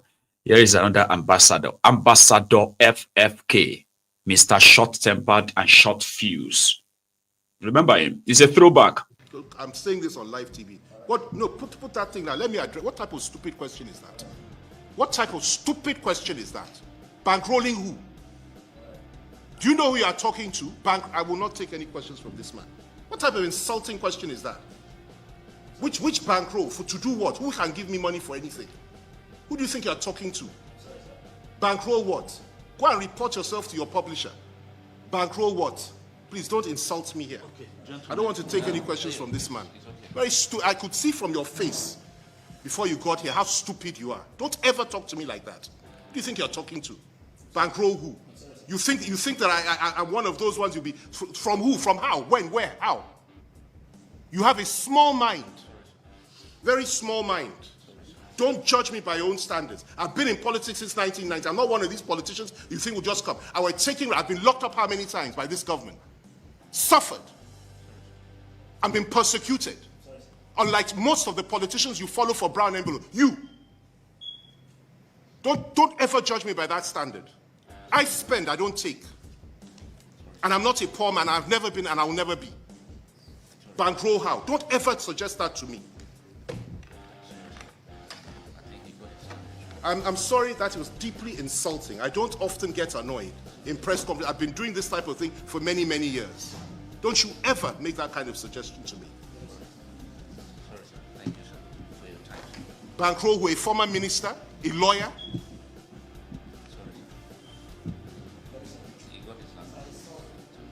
Don't ever try that with me again. No. Don't, please.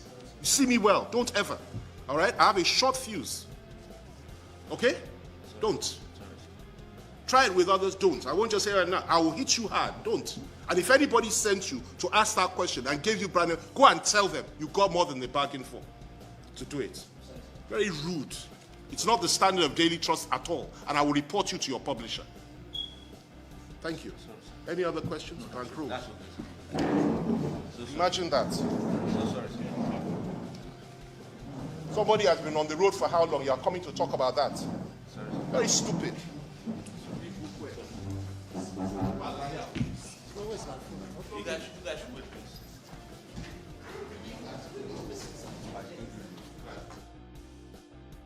So Mr. Short Fuse, that was when he started going about all over the country, like Reno Mokri was doing too, who became, Reno became the PR agent for Tifnumbu's 40 kilometer out of 750 kilometers Lagos Calabar Express or Coastal Road. So now he's been rewarded. So for Food Kayode was going all over the place. Then it was being funded. It was bankrolled by Patawale. Today they are best of pals, and I bet you, right, as Ambassador FFK, he will hold that, that appreciation to Patawale. I promise you, Patawale was the one who got him that. Eventually, just give him something. So a former minister, a former days, now he's going to be an ambassador.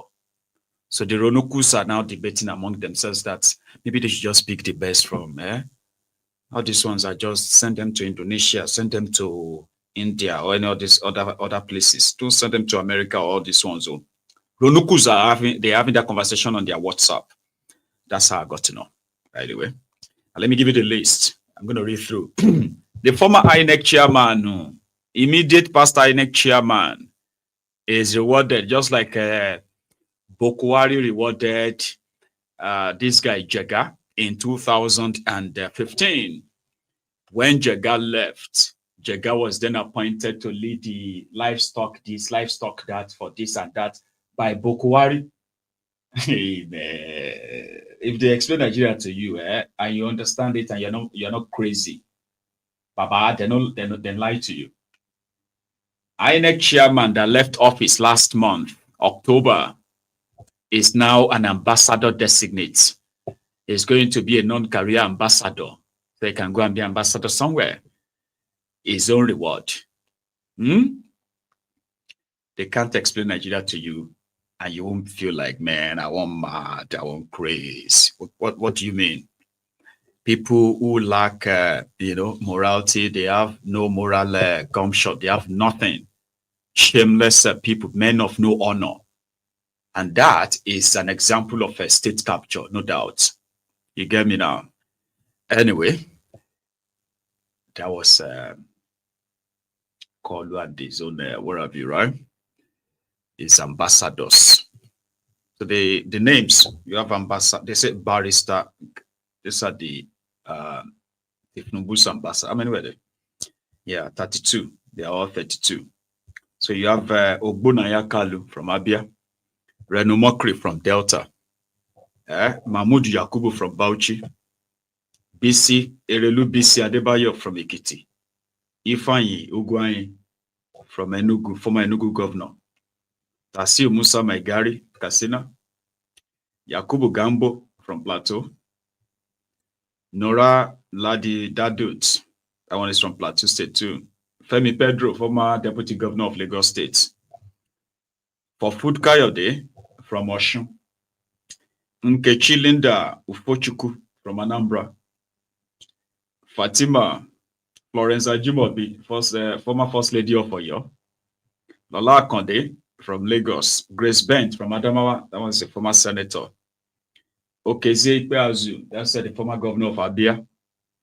Jimo Ibrahim is from Ondo. He's a current senator, by the way.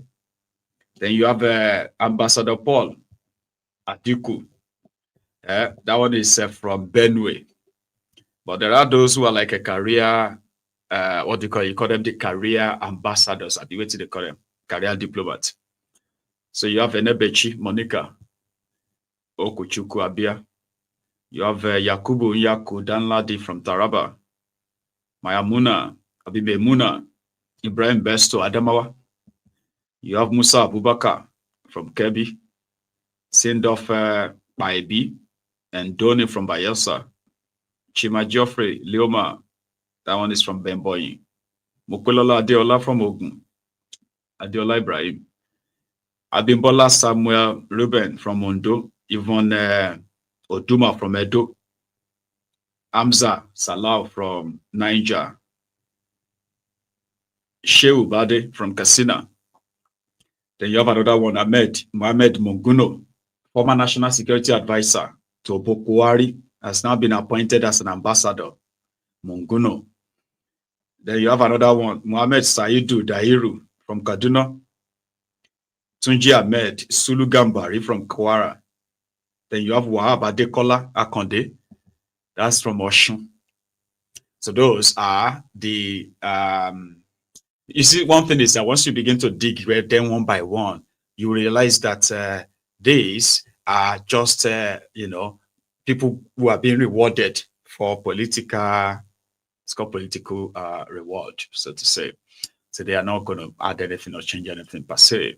The one that they blew whistle on at the time, the NIA guy, what's that his name again? Something okay. So remember that Tikoyi flat discovery where they found money, and then they got suspended and they got dismissed or something like that. Now he's going to be an ambassador. The first three sets appointed by Tinubu earlier.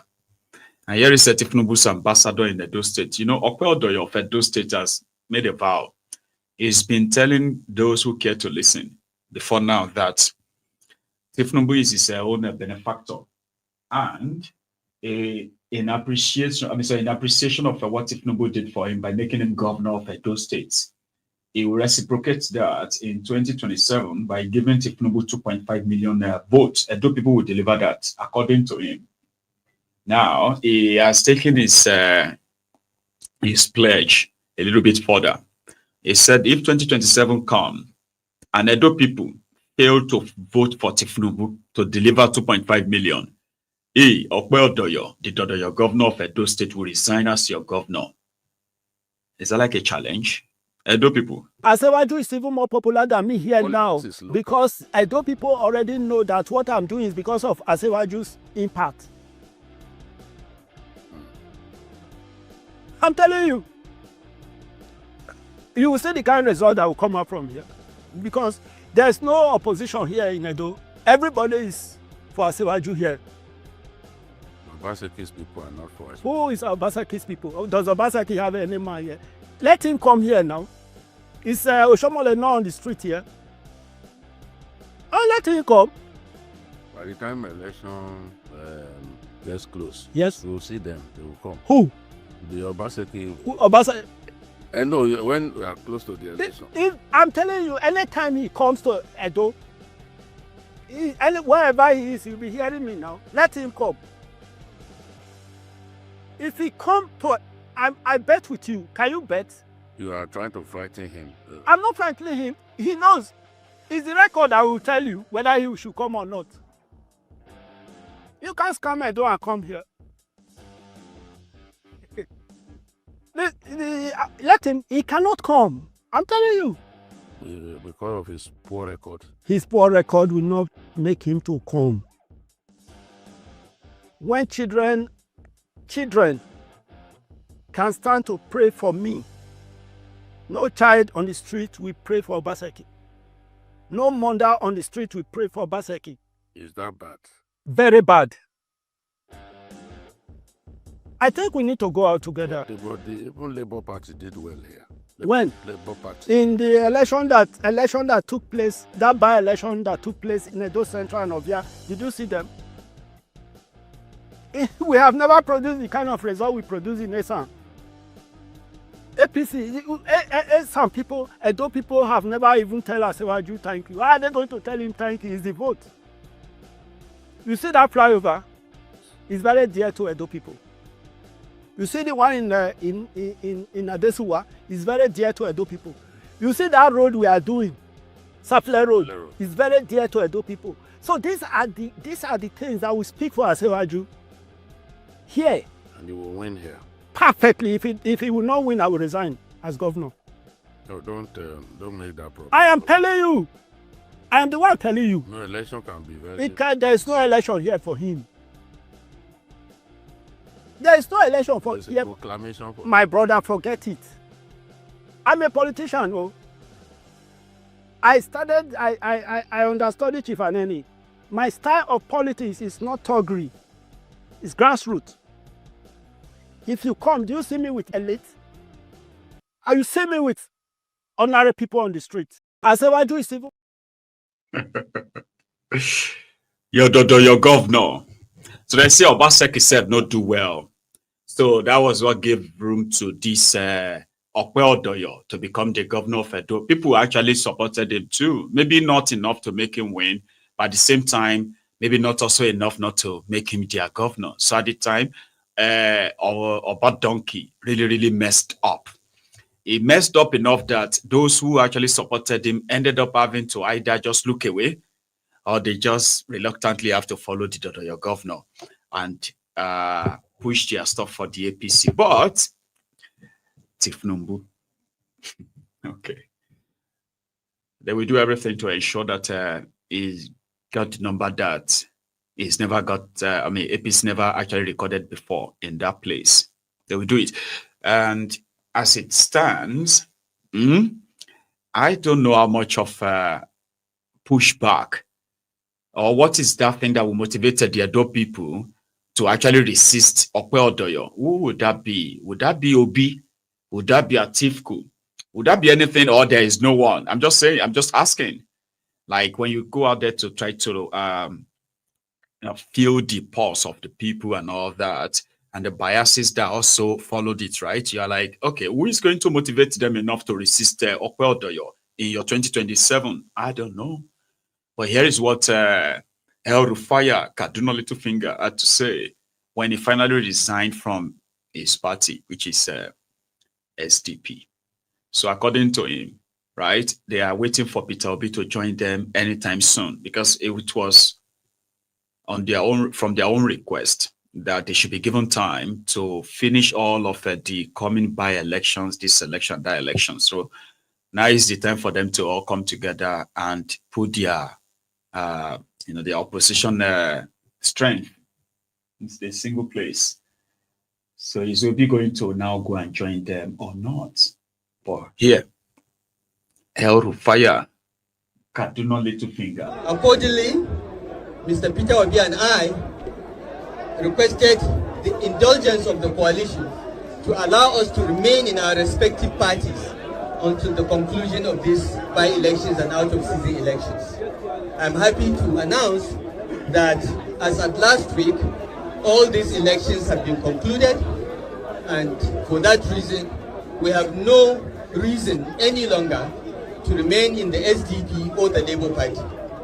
By the grace of God, along with other partners, we are going to repeat what we did in 2015 when we got rid of the incompetent, thieving, stealing, and corrupt PDP administration.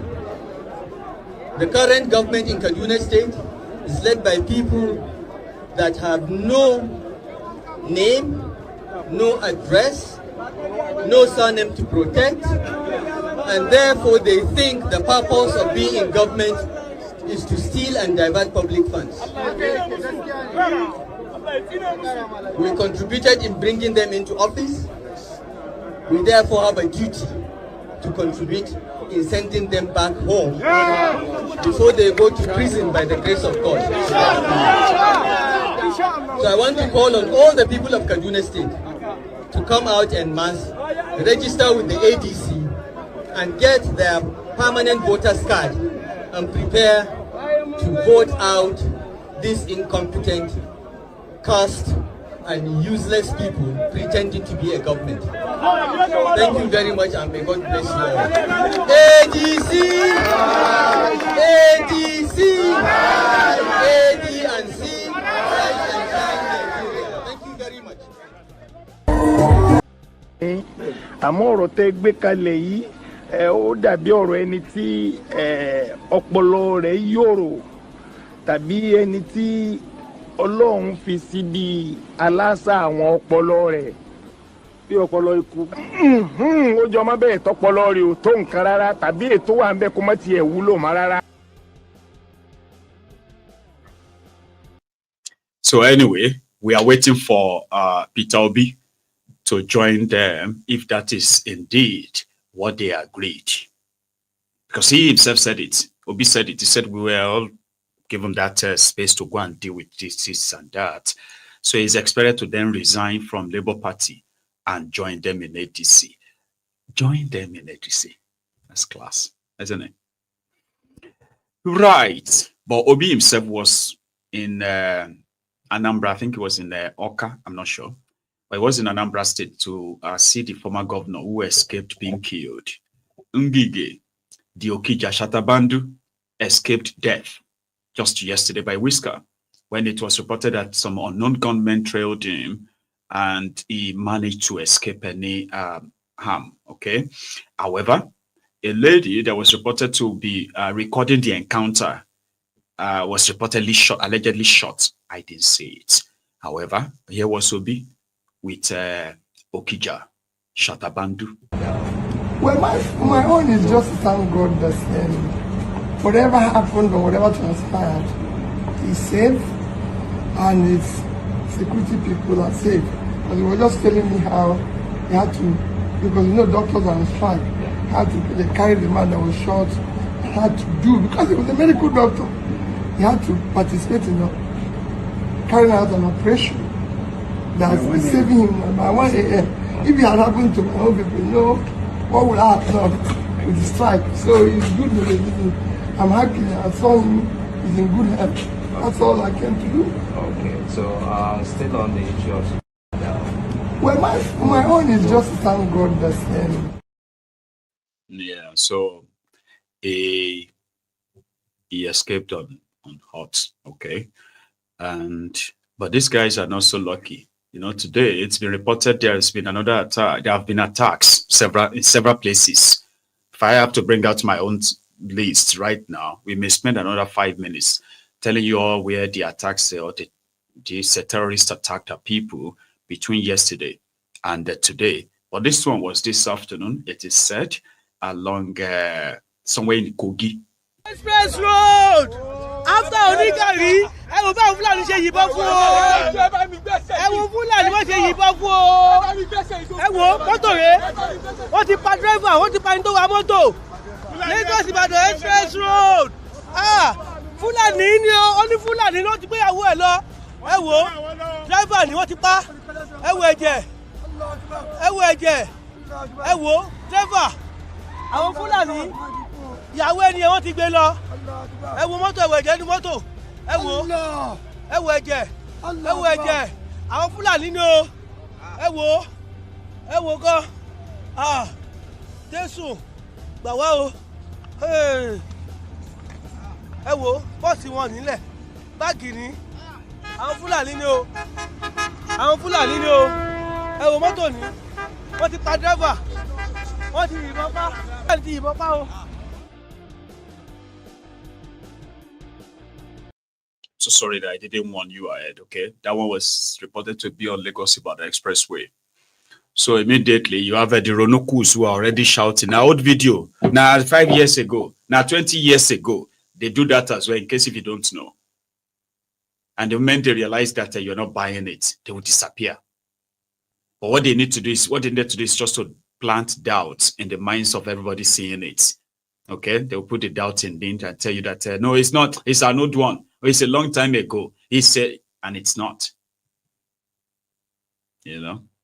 So because of all the repelling the attacks of the terrorists in Borno State yesterday, the military bragged that they rescued 12 victims, kidnapped people from these assailants or from these terrorists, and they had to feed them quickly. Okay.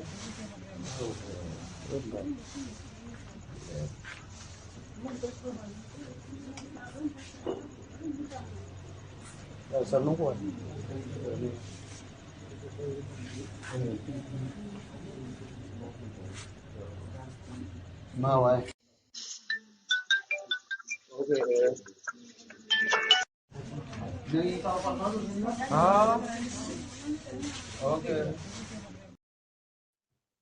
It's crazy, right? So similarly, last night, the Udenu community, hang on, I'm going to go get, sorry, a Zimo community in the Udenu local government area of Enugu State witnessed another set of a Fulani invasion and attack that they, not only that they kidnapped these travelers, The woman that they left behind, they had to shoot her because they can't take her with them. So they shot her, and she was the one who had to go and tell everybody that they've taken the rest away while they left their cars by the roadside. So today, the people and the women, men, children, young, old, took to the streets to protest these endless attacks and killings by the Fulani terrorists. This was in Enugu, a Zimo community in Enugu State today.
I mean, there is no way that is safe of these terrorists.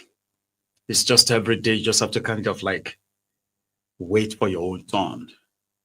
And if you, by any chance, lose any member of your family to any of these terrorists, you are likely going to not have the same, no, I'll take that, scratch that. You will never have the same view you currently have about the situation. If you are one of those who believes that the whole thing has been exaggerated, or it is to demarket Nigeria like some of these criminal politicians would do, right? Demarket Nigeria by exposing the killings, by exposing the lies, by giving voice to the victims. Because in Nigeria, they actually blame the victims. They will blame the victims. Why didn't they? Why can't you? And the rest of that. While in the process, you get to see some idiots, by the way, on social media that still feels like somehow, they are immune from many of these killings because they are probably like, oh, our own region is immune. No place, nowhere in Nigeria that is immune from this terrorism as is currently happening. And don't join them in downplaying it. Working so hard to keep exposing the killings that goes on in Yoruba land and all over the places, right? Because if you have to allow the APC and their agent to have their way, all these killings, they would rather you deny them, maybe just to make yourself look good. It's unfortunate. Niger Delta, waiting Fulani, they look for Niger Delta Creek. That's just to tell you that nowhere is spared as we speak, and majority are already kind of like gearing up for them anyway. Omoyele Sowore this to say, a man that warned all of us, a man that mobilized the young people, not only to educate and, clear their subconsciousness and the rest of that, right? He went all out to warn the entire country. What did they do to him? They want him killed, right? While those innocent people that Nigeria has already kind of like killed in the eastern part of Nigeria in the name of trying to, clip the wings of Nnamdi Kanu and the IPOB, right? But in all of that, the people those who decided to join help the terrorists to pave way for them by trying to take out those who have who should have the capacity to actually challenge them. So that's Nnamdi Kanu. She had this to say, they wanted him killed. The life sentence was probably like a last-minute thought. It was in the plan. Sure. Well, I have had a lot of conversation about Nnamdi Kanu's situation, including revealing to the Nigerian people that his trial was pre-planned. Everything that eventually played out on the day of his conviction had already been exposed by me on November 5. Maybe we are only lucky that we fought a bit through the Free Nnamdi Kanu protest to have saved Nnamdi Kanu from the hangman's noose. They were going to sentence him to death. That was the plan. And you can check my Twitter and Facebook posts on November 5, because I was giving that information in advance. They also, as a result of that, got very upset that we had a protest in Abuja.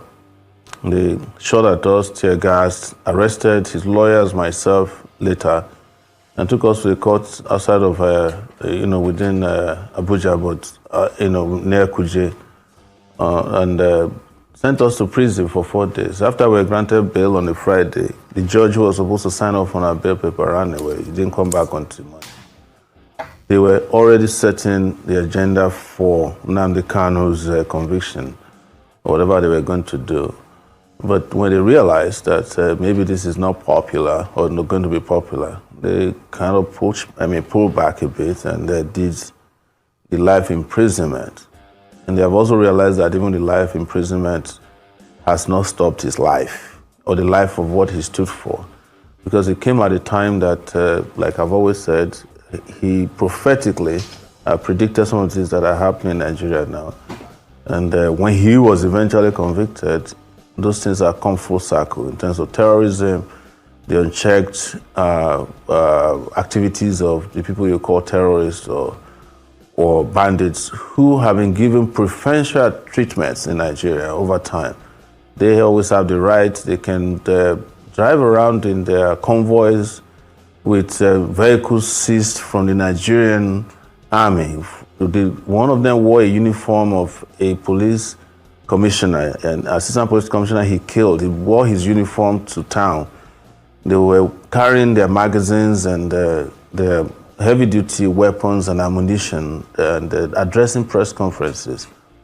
I insist that till date, the only evidence that was adduced against Nnamdi Kanu in this trial, the whole trial, was that he had a microphone and he had a radio transmitter and his underwear, both top and bottom, that he found in a hotel. Every other evidence they claim was against him were things that were circumstantial. Oh, he said that the people should kill police, even when he was not in the country. Oh, he was the one who made NSAS to become what it is. But there are celebrities in Nigeria who claim they started NSAS. I started NSAS in Abuja. And I was the one who gathered a lot of people that joined NSAS by calling them individuals, some of the celebrities. So if those ones are being celebrated for doing NSAS, why is Nnamdi Kanu being sent to prison for life? Just for speaking on the day of NSAS to say, oh, do this or whatever they said, he said. So everything they accuse him of are things that they had no evidence caused any problem, that they adduced caused. They even accuse him of killing Gulag while he was in detention. I know something about being in DSS detention. You have zero access to communication.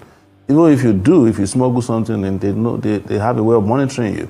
So how could somebody like that be sentenced to death? And the terrorist from one of the Boko Haram commander was sentenced to 20 years in prison. That is why Nigeria is where it is today. Some people in our animal farm, some animals are superior to others. And until that is addressed, until the justice applies to everybody in Nigeria, you are not going to get peace without justice. That's what so many of us have been saying, whether you like to hear it or not. But I feel it has come full circle now, that even those who felt like they can bamboozle others by saying, oh yeah, he did this, he's a bad person, they are now dealing with the real bad people.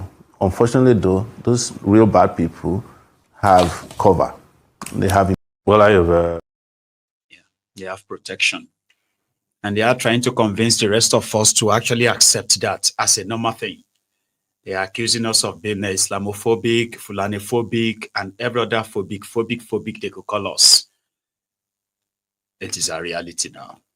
They spend a lot of money to convince you that Nnamdi Kanu is dangerous, but the Fulani terrorists are not. You are just overreacting. It's crazy. Educated people are explaining that. And then when they want to do it, they say, they are all the same. Nnamdi Kanu and the rest of them are all the same. I say, takula. You get me now? People think like that. Just like that. Because there's no point in saying takula, eberu alone, because you probably have no heart in that sense. Nnamdi Kanu locked up. And those who are killing people and then, kidnapping people, ransacking villages, they are telling you that they are the same as Nnamdi Kanu, and you accepted that. You do. Simply because they have told you that the increased insecurity in the eastern part of Nigeria, with all the evidence that pointed to this same government and then their own supposed military, including the politicians from the eastern part of Nigeria. But no, it is the guy that they extraordinarily renditioned and locked up in their own dungeon that's committing the crime. How powerful is Nnamdi Kanu that way? How scary is he to them? Or to you? That you see him in your dream, don't you? Anyway, here is the Rattels, right? So a few days ago, very dark man called out his supporters. They call them the Rattel movement. So the young and the old across the country, he called out for a national cleaning where everybody will come out and clean their own areas and all that. So a lot of them trooped out from Lagos to Port Harcourt, right, to Abuja, to so many other states. And then it got people talking. So I've got a few clips from there before we wrap it up this evening. So like the broadcast, if you haven't already, just a reminder, please do. Please. Now watch this. Good morning, ladies and gentlemen. Good morning. of November 2025. Coincidentally, Nigerian police women, they are celebrating 70 years. We decided that we want to give back to the community. What do we want to do? We said, let us come and join hands with the market to clean the market. Coincidentally, we met you people here. We are very grateful. It's good to keep our society clean. Yes. We are proud police women. We are happy to be police women. And we do our best to keep the community and Nigerians safe. Yes. Thank you very much.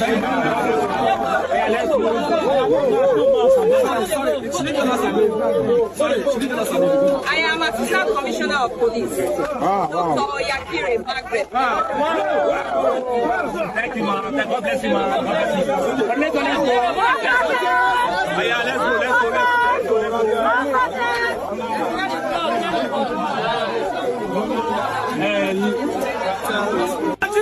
go. Today now the 29th we say we can talk about the commercial in our city. And to my greatest surprise, see how beautiful they are. Yeah, God bless Nigerian police force.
Don't buy more trouble. And we are active. Under bridge where we dey go abeg. Naija we dey. Place here no say want to. Protests are made for peace. Listen to what he's saying, What? He don't do. Permanent he don't help. Rachel he don't do work for here plenty. He don't gather for the team. Make it tell and Loma he come back and come all your phone time. Nice one.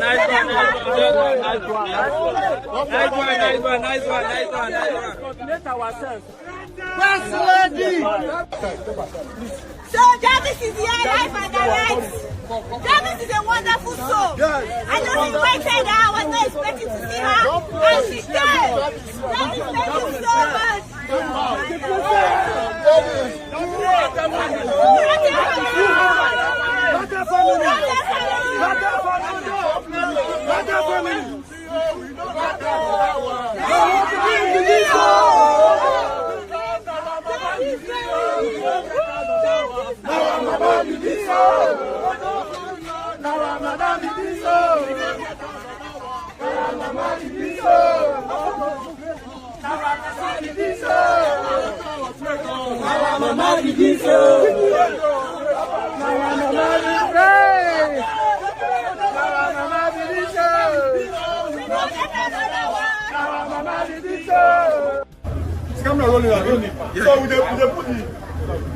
It's not to do online, they talk online, they make mouth, say the country, no. Leave your house and come and make impact.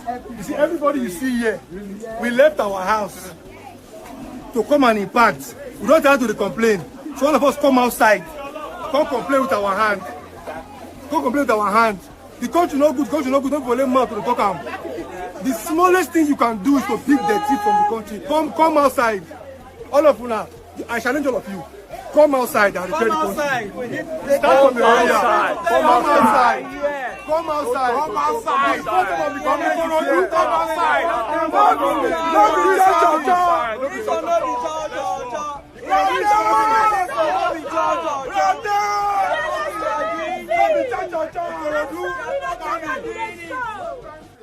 How can I say the show? This one no be church. Yeah, community service, which is good. So, and that shows that a lot of them will listen to him. And in this sense, it's quite a good outing, I'll say. So I'll save the rest for next time. Let's go to bed. So thank you so much, everyone, for your time. I'm going to see you another time again, which is probably tomorrow or another one. Enjoy the rest of your evening. And please don't leave without liking the broadcast, like I reminded you earlier, okay? I'll see you again. Good night.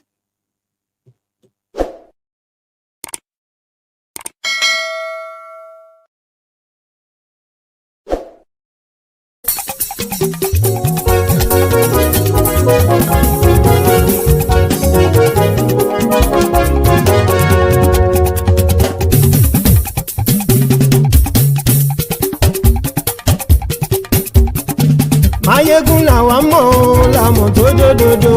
Mayegun dayari Nayibi #1.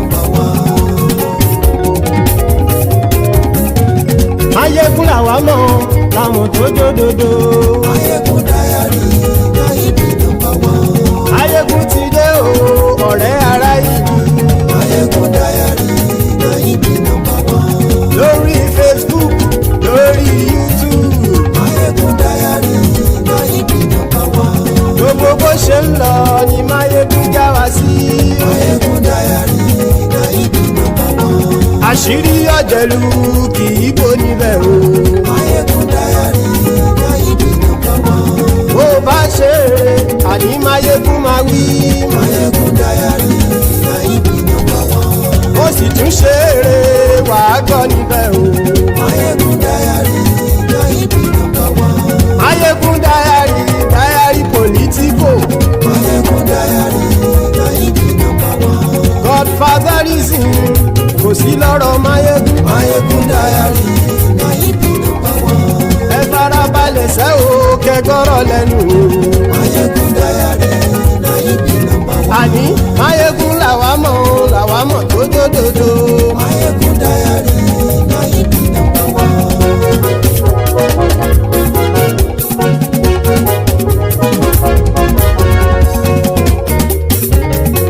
Àní ẹ̀sùn ràkì. Mayegun ti dé. Mayegun ti dé. Ọ̀jẹ̀lú ẹ̀sùn ràkì. Mayegun ti dé. Àní ẹ̀sùn ràkì. Mayegun ti dé. Lórí Facebook. Mayegun ti dé. Àní ẹ̀sùn ràkì. Mayegun ti dé.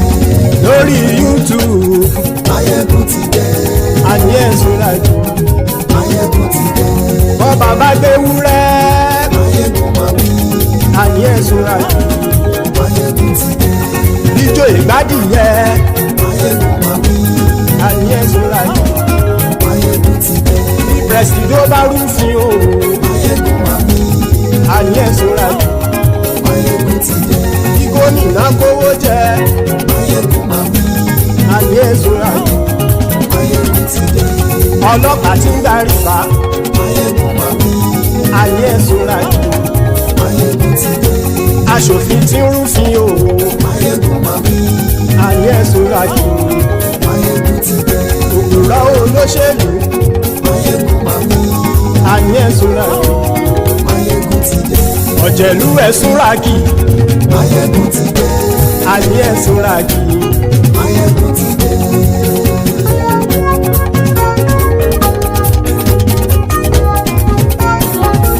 Mayegun ti dé.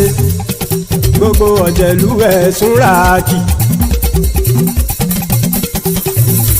Mayegun ti dé. Gbogbo ọ̀jẹ̀lú ẹ̀sùn ràkì. Ṣùgbọ́n ní bá ti ṣe èyí tó yẹ kí wọ́n ṣe, ọmọ bá dèrò ní fi wọ́n níran o. Mayegun ti dé. Gbogbo ọ̀jẹ̀lú ẹ̀sùn ràkì. Mayegun ti dé. Gbogbo ọ̀jẹ̀lú ẹ̀sùn ràkì. Ṣùgbọ́n ní bá ti ṣe yìí tó yẹ kí wọ́n ṣe, ọmọ bá dẹ́rọ̀ òní fi wọ́n níran. Wọ́n fowó bẹ́ẹ̀ o, Mayegun ó sọ pé wọ́n ò fẹ́ bẹ́ẹ̀. Wọ́n fowó bẹ́ẹ̀. Máyégún ó sọ pé wọn ò gbẹ́bẹ̀ oníkan ṣáàtì ṣe èyí tó yẹ kí wọ́n ṣe fáwọn ará ìlú tó gbé wọn débẹ̀ o àyè. Máyégún ti dé gbogbo ọ̀jẹ̀lú ẹ̀ súnra kì. Máyégún ti dé gbogbo ọ̀jẹ̀lú ẹ̀ súnra kì. Ṣùgbọ́n ní má ti ṣe yìí tó yẹ kí wọ́n ṣe ọmọ bá dẹ́rọ̀ ò ní fi wọ́n níran. Kì máa yí ṣe eré ọ̀rọ̀ yìí kì í ṣe ẹ̀fẹ̀. Kì máa yí ṣe eré ọ̀rọ̀ yìí kì í ṣe ẹ̀fẹ̀. Ẹni bá ti lè lẹ́bọ̀ lẹ́rù o ọmọ bá dèrò kàṣà ìtú wọn síta. Máyégún ti dé gbogbo ọ̀jẹ̀lú ẹ̀ súnra kì. Máyégún ti dé gbogbo ọ̀jẹ̀lú ẹ̀ súnra kì. Ṣùgbọ́n ní bá ti ṣe yìí tó yẹ kí wọ́n ṣe ọmọ bá dẹ́rọ̀ ò ní fi wọ́n níran. Tẹnitẹni ọmọ Máyégún ọ̀rẹ́ ara ìlú mọ̀mọ́ ni mo fọlọ́run sọ ẹ̀ bá kìlẹ́bù. Lóòótọ́ olódodo ìlú ọ̀tá ìlú mọ̀mọ́ ni ìwọ ṣá máa ń ṣọ́ra kò sì mọ́ bẹ̀rù. Bọ́tà ń lè rí bóníṣègùn lé káwọn mọ̀mọ́ fi ṣera wọn ni ó ti dẹrùn tí wọn ò gbọ́dọ̀ sì mọ́ bẹ̀. Èèpo ọ̀gọ̀ lọmọ bá dérò tàjẹ́ ò gbọ́dọ̀ jẹ́ ó ti jọba lórí àbínú ẹni kò sì mọ́ bùyà. Àìsíwọ̀lú ní ẹnìkẹ́ ìgbódì ẹyin lábàrá o ó kó ẹni tó bá dán wò á kàmù. Máyégún ti dé gbogbo ọ̀jẹ̀lú ẹ̀ túnra kì. Máyégún ti dé gbogbo ọ̀jẹ̀lú ẹ̀ túnra kì o. Ẹni bá ti ṣe yìí tó yẹ kí wọ́n ṣe ọmọ bá dèrò òní fi wọ́n níran o. Máyégún ti dé gbogbo ọ̀jẹ̀lú ẹ̀ súnra kì. Máyégún ti dé gbogbo ọ̀jẹ̀lú ẹ̀ súnra kì. Ṣùgbọ́n ní bá ti ṣe yìí tó yẹ kí wọ́n ṣe ọmọ bá dẹ́rọ̀ ò ní fi wọ́n níran.